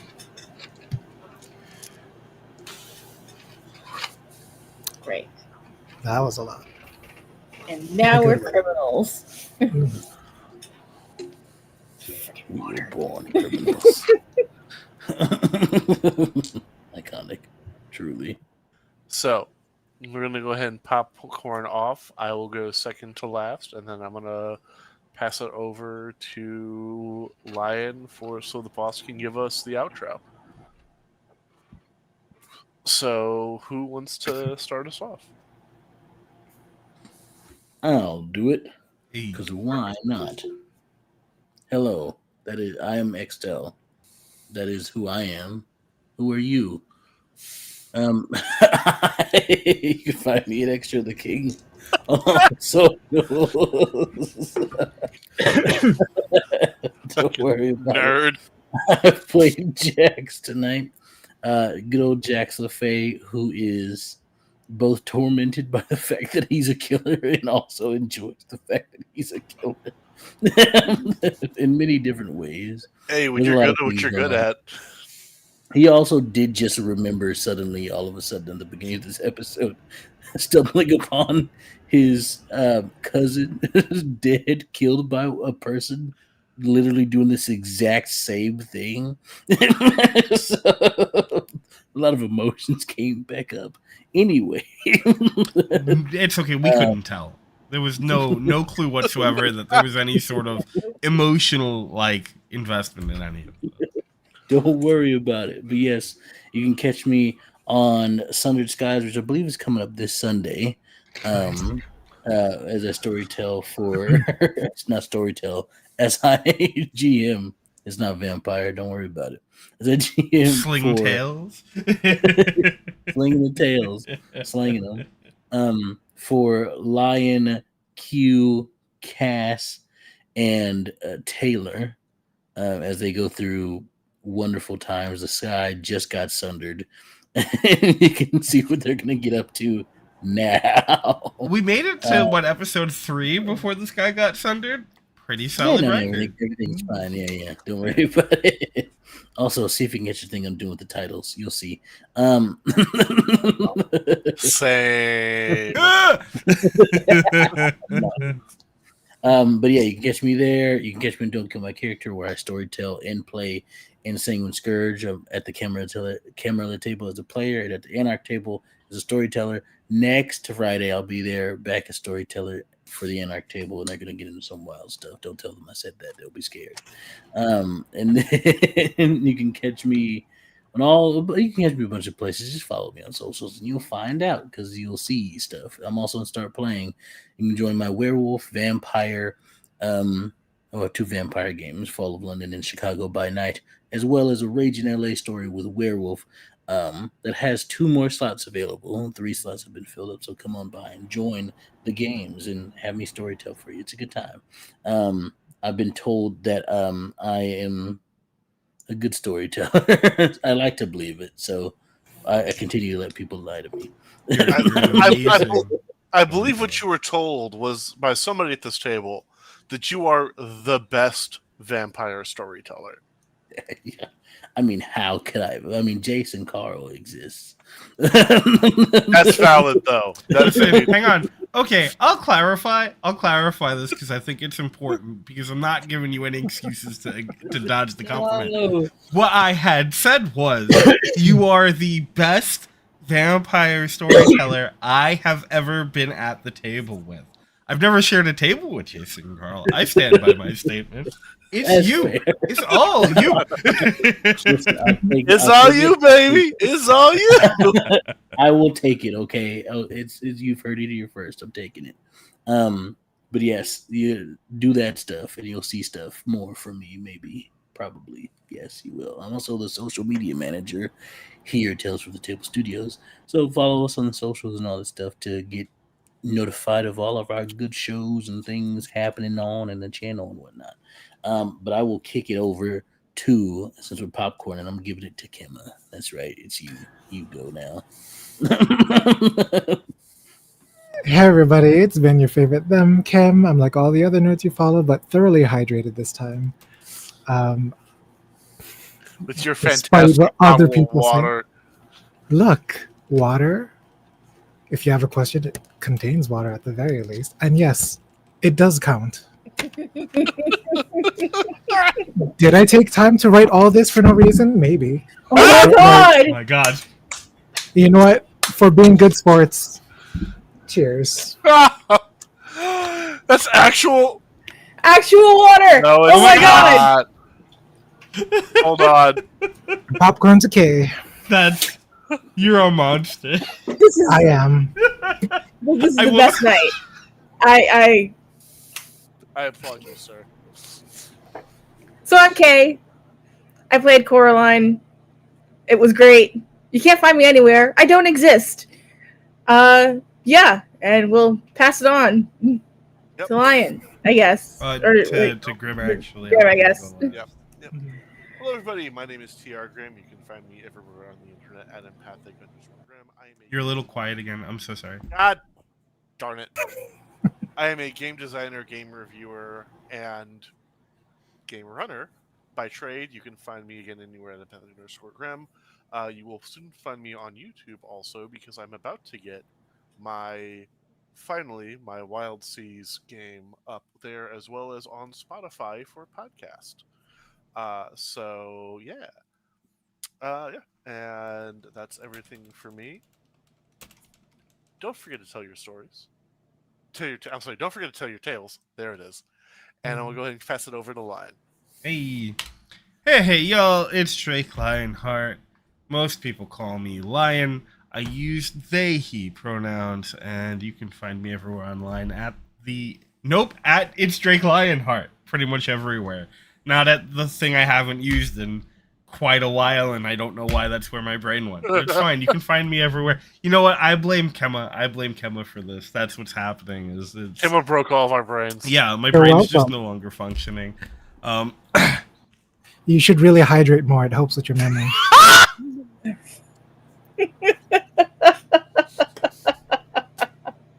This is only the beginning. We have many more episodes to go, and I will not forget this. Lion will remember this. Unbelievable. You will be able to find me next on Sunday for Sundered Skies at 1 p.m. Eastern. I don't know why I don't remember that, as though I don't live in the calendar. But you'll be able to find me here for Sundered Skies, 1 p.m. Eastern. It's been a phenomenal time. The cast is fantastic. Our Tail Slinger is absolutely incredible. It's Xtel, where I play a soft-spoken story, enamored, lovely large lion folk who may or may not also have some kind of a questionable past with fire. It's a great time. The sky is in fact sundered. Things are happening. It's gonna be great. We killed a guy. He came back. The sky broke, and now we have to go find gods to do things with. It's been a time, y'all, but it's a good time, and that's what's important. It's a wonderful story, and I can't wait for us to get further deeper in. But it's been a great experience so far. Then you'll be able to find me, I believe, on Wednesday after that. This is the first time I'm getting to do this. But you'll be able to find me on Wednesday over at Live from the Apocalypse for Neon, a Girl by Moonlight cyberpunk magical girl series that's been going on. We just started 2 weeks ago. It's every other Wednesday. It's been phenomenal. If you haven't watched the first episode yet, please, I cannot implore you more. You have to check it out. It's so good. That cast is amazing.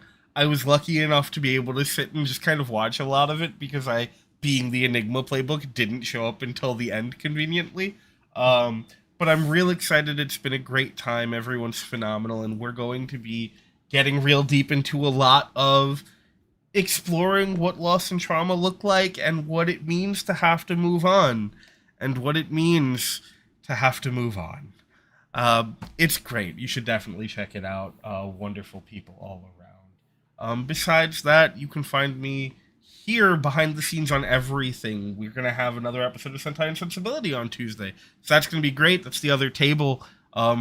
It's going to be a time. It has been a time. And it's only going to get more of a time the deeper in we get for both of these tables, I'm sure. Just double checking the schedule. I think that's just about it for this one. Oh, you know what? Actually, either this Tuesday or next Tuesday, I'm still locking it down because it's going to depend. I'm still dealing with a little bit of a cold. But we're bringing back the co-working streams. You'll be able to find me online just for about 2 hours every week hanging out. I'm just going to be working on stuff that we're doing or that I'm writing, because I am also, I guess I should say this because I always forget, I am also a game designer. I'm also a game writer. I work on games. I have a couple games out. They're kind of fun. I think they're cool. I have a game out. I also have a scenario out. They're kind of cool. They're kind of fun. Check them out. It's whatever. But yeah, and it'll be a great opportunity to just hang out, chat, chill. We're going to be opening up to let you guys send us questions so we can talk about world building, character design, putting together actual plays, just anything and everything TTRPG related. You can throw us questions either through our socials or on our Discord, and we're gonna talk about it. Speaking of which, we do have a Discord, which started as a wonderful charity event, has blossomed into an incredible community of great, wonderful people, amazing creatives, great storytellers, wonderful players, and just overall fantastic human beings. If you want to join this community, you can do so. Over in our About section, we have a link, I think also on all our socials. We have a link pinned through like a drum or link tree or whatever it is that we're using, I forget. Go do that. Go do that. Come say hi. We would absolutely love to have you. It's also the best way to keep up to date with what we're doing. Our schedules get posted there before they go out on socials. It's where we have our movie nights and stuff. When we're casting for shows, that's the first place that we post up our casting calls. So that's the best way to keep up with any of that stuff if you want to be a part of what we're doing here. I don't know if there's anything else I have to go over. I feel like I've been talking for way too long, but that's what happens when you have to do the wrap. Because you got to do you, and then you got to do everything else. So in a minute, we're going to disappear, and I'm going to stop talking. And we are going to not do that because the people we were about to raid are no longer running. So I don't think we have anyone to raid tonight. But until next time, remember, take care of yourself, eat enough food, drink enough water, do the things you got to do. Remember that now more than ever before, community is so important. Lean on the people you can lean on and provide space for people to support people and let them lean on you when you have the spoons to do so. The only way we're going to get anywhere anymore is by counting on each other. And that's super important. Until next time, always remember to tell your tales. Love you so much. See you soon. Cheers, all. Stay strong. DM Kema about water. Okay, bye.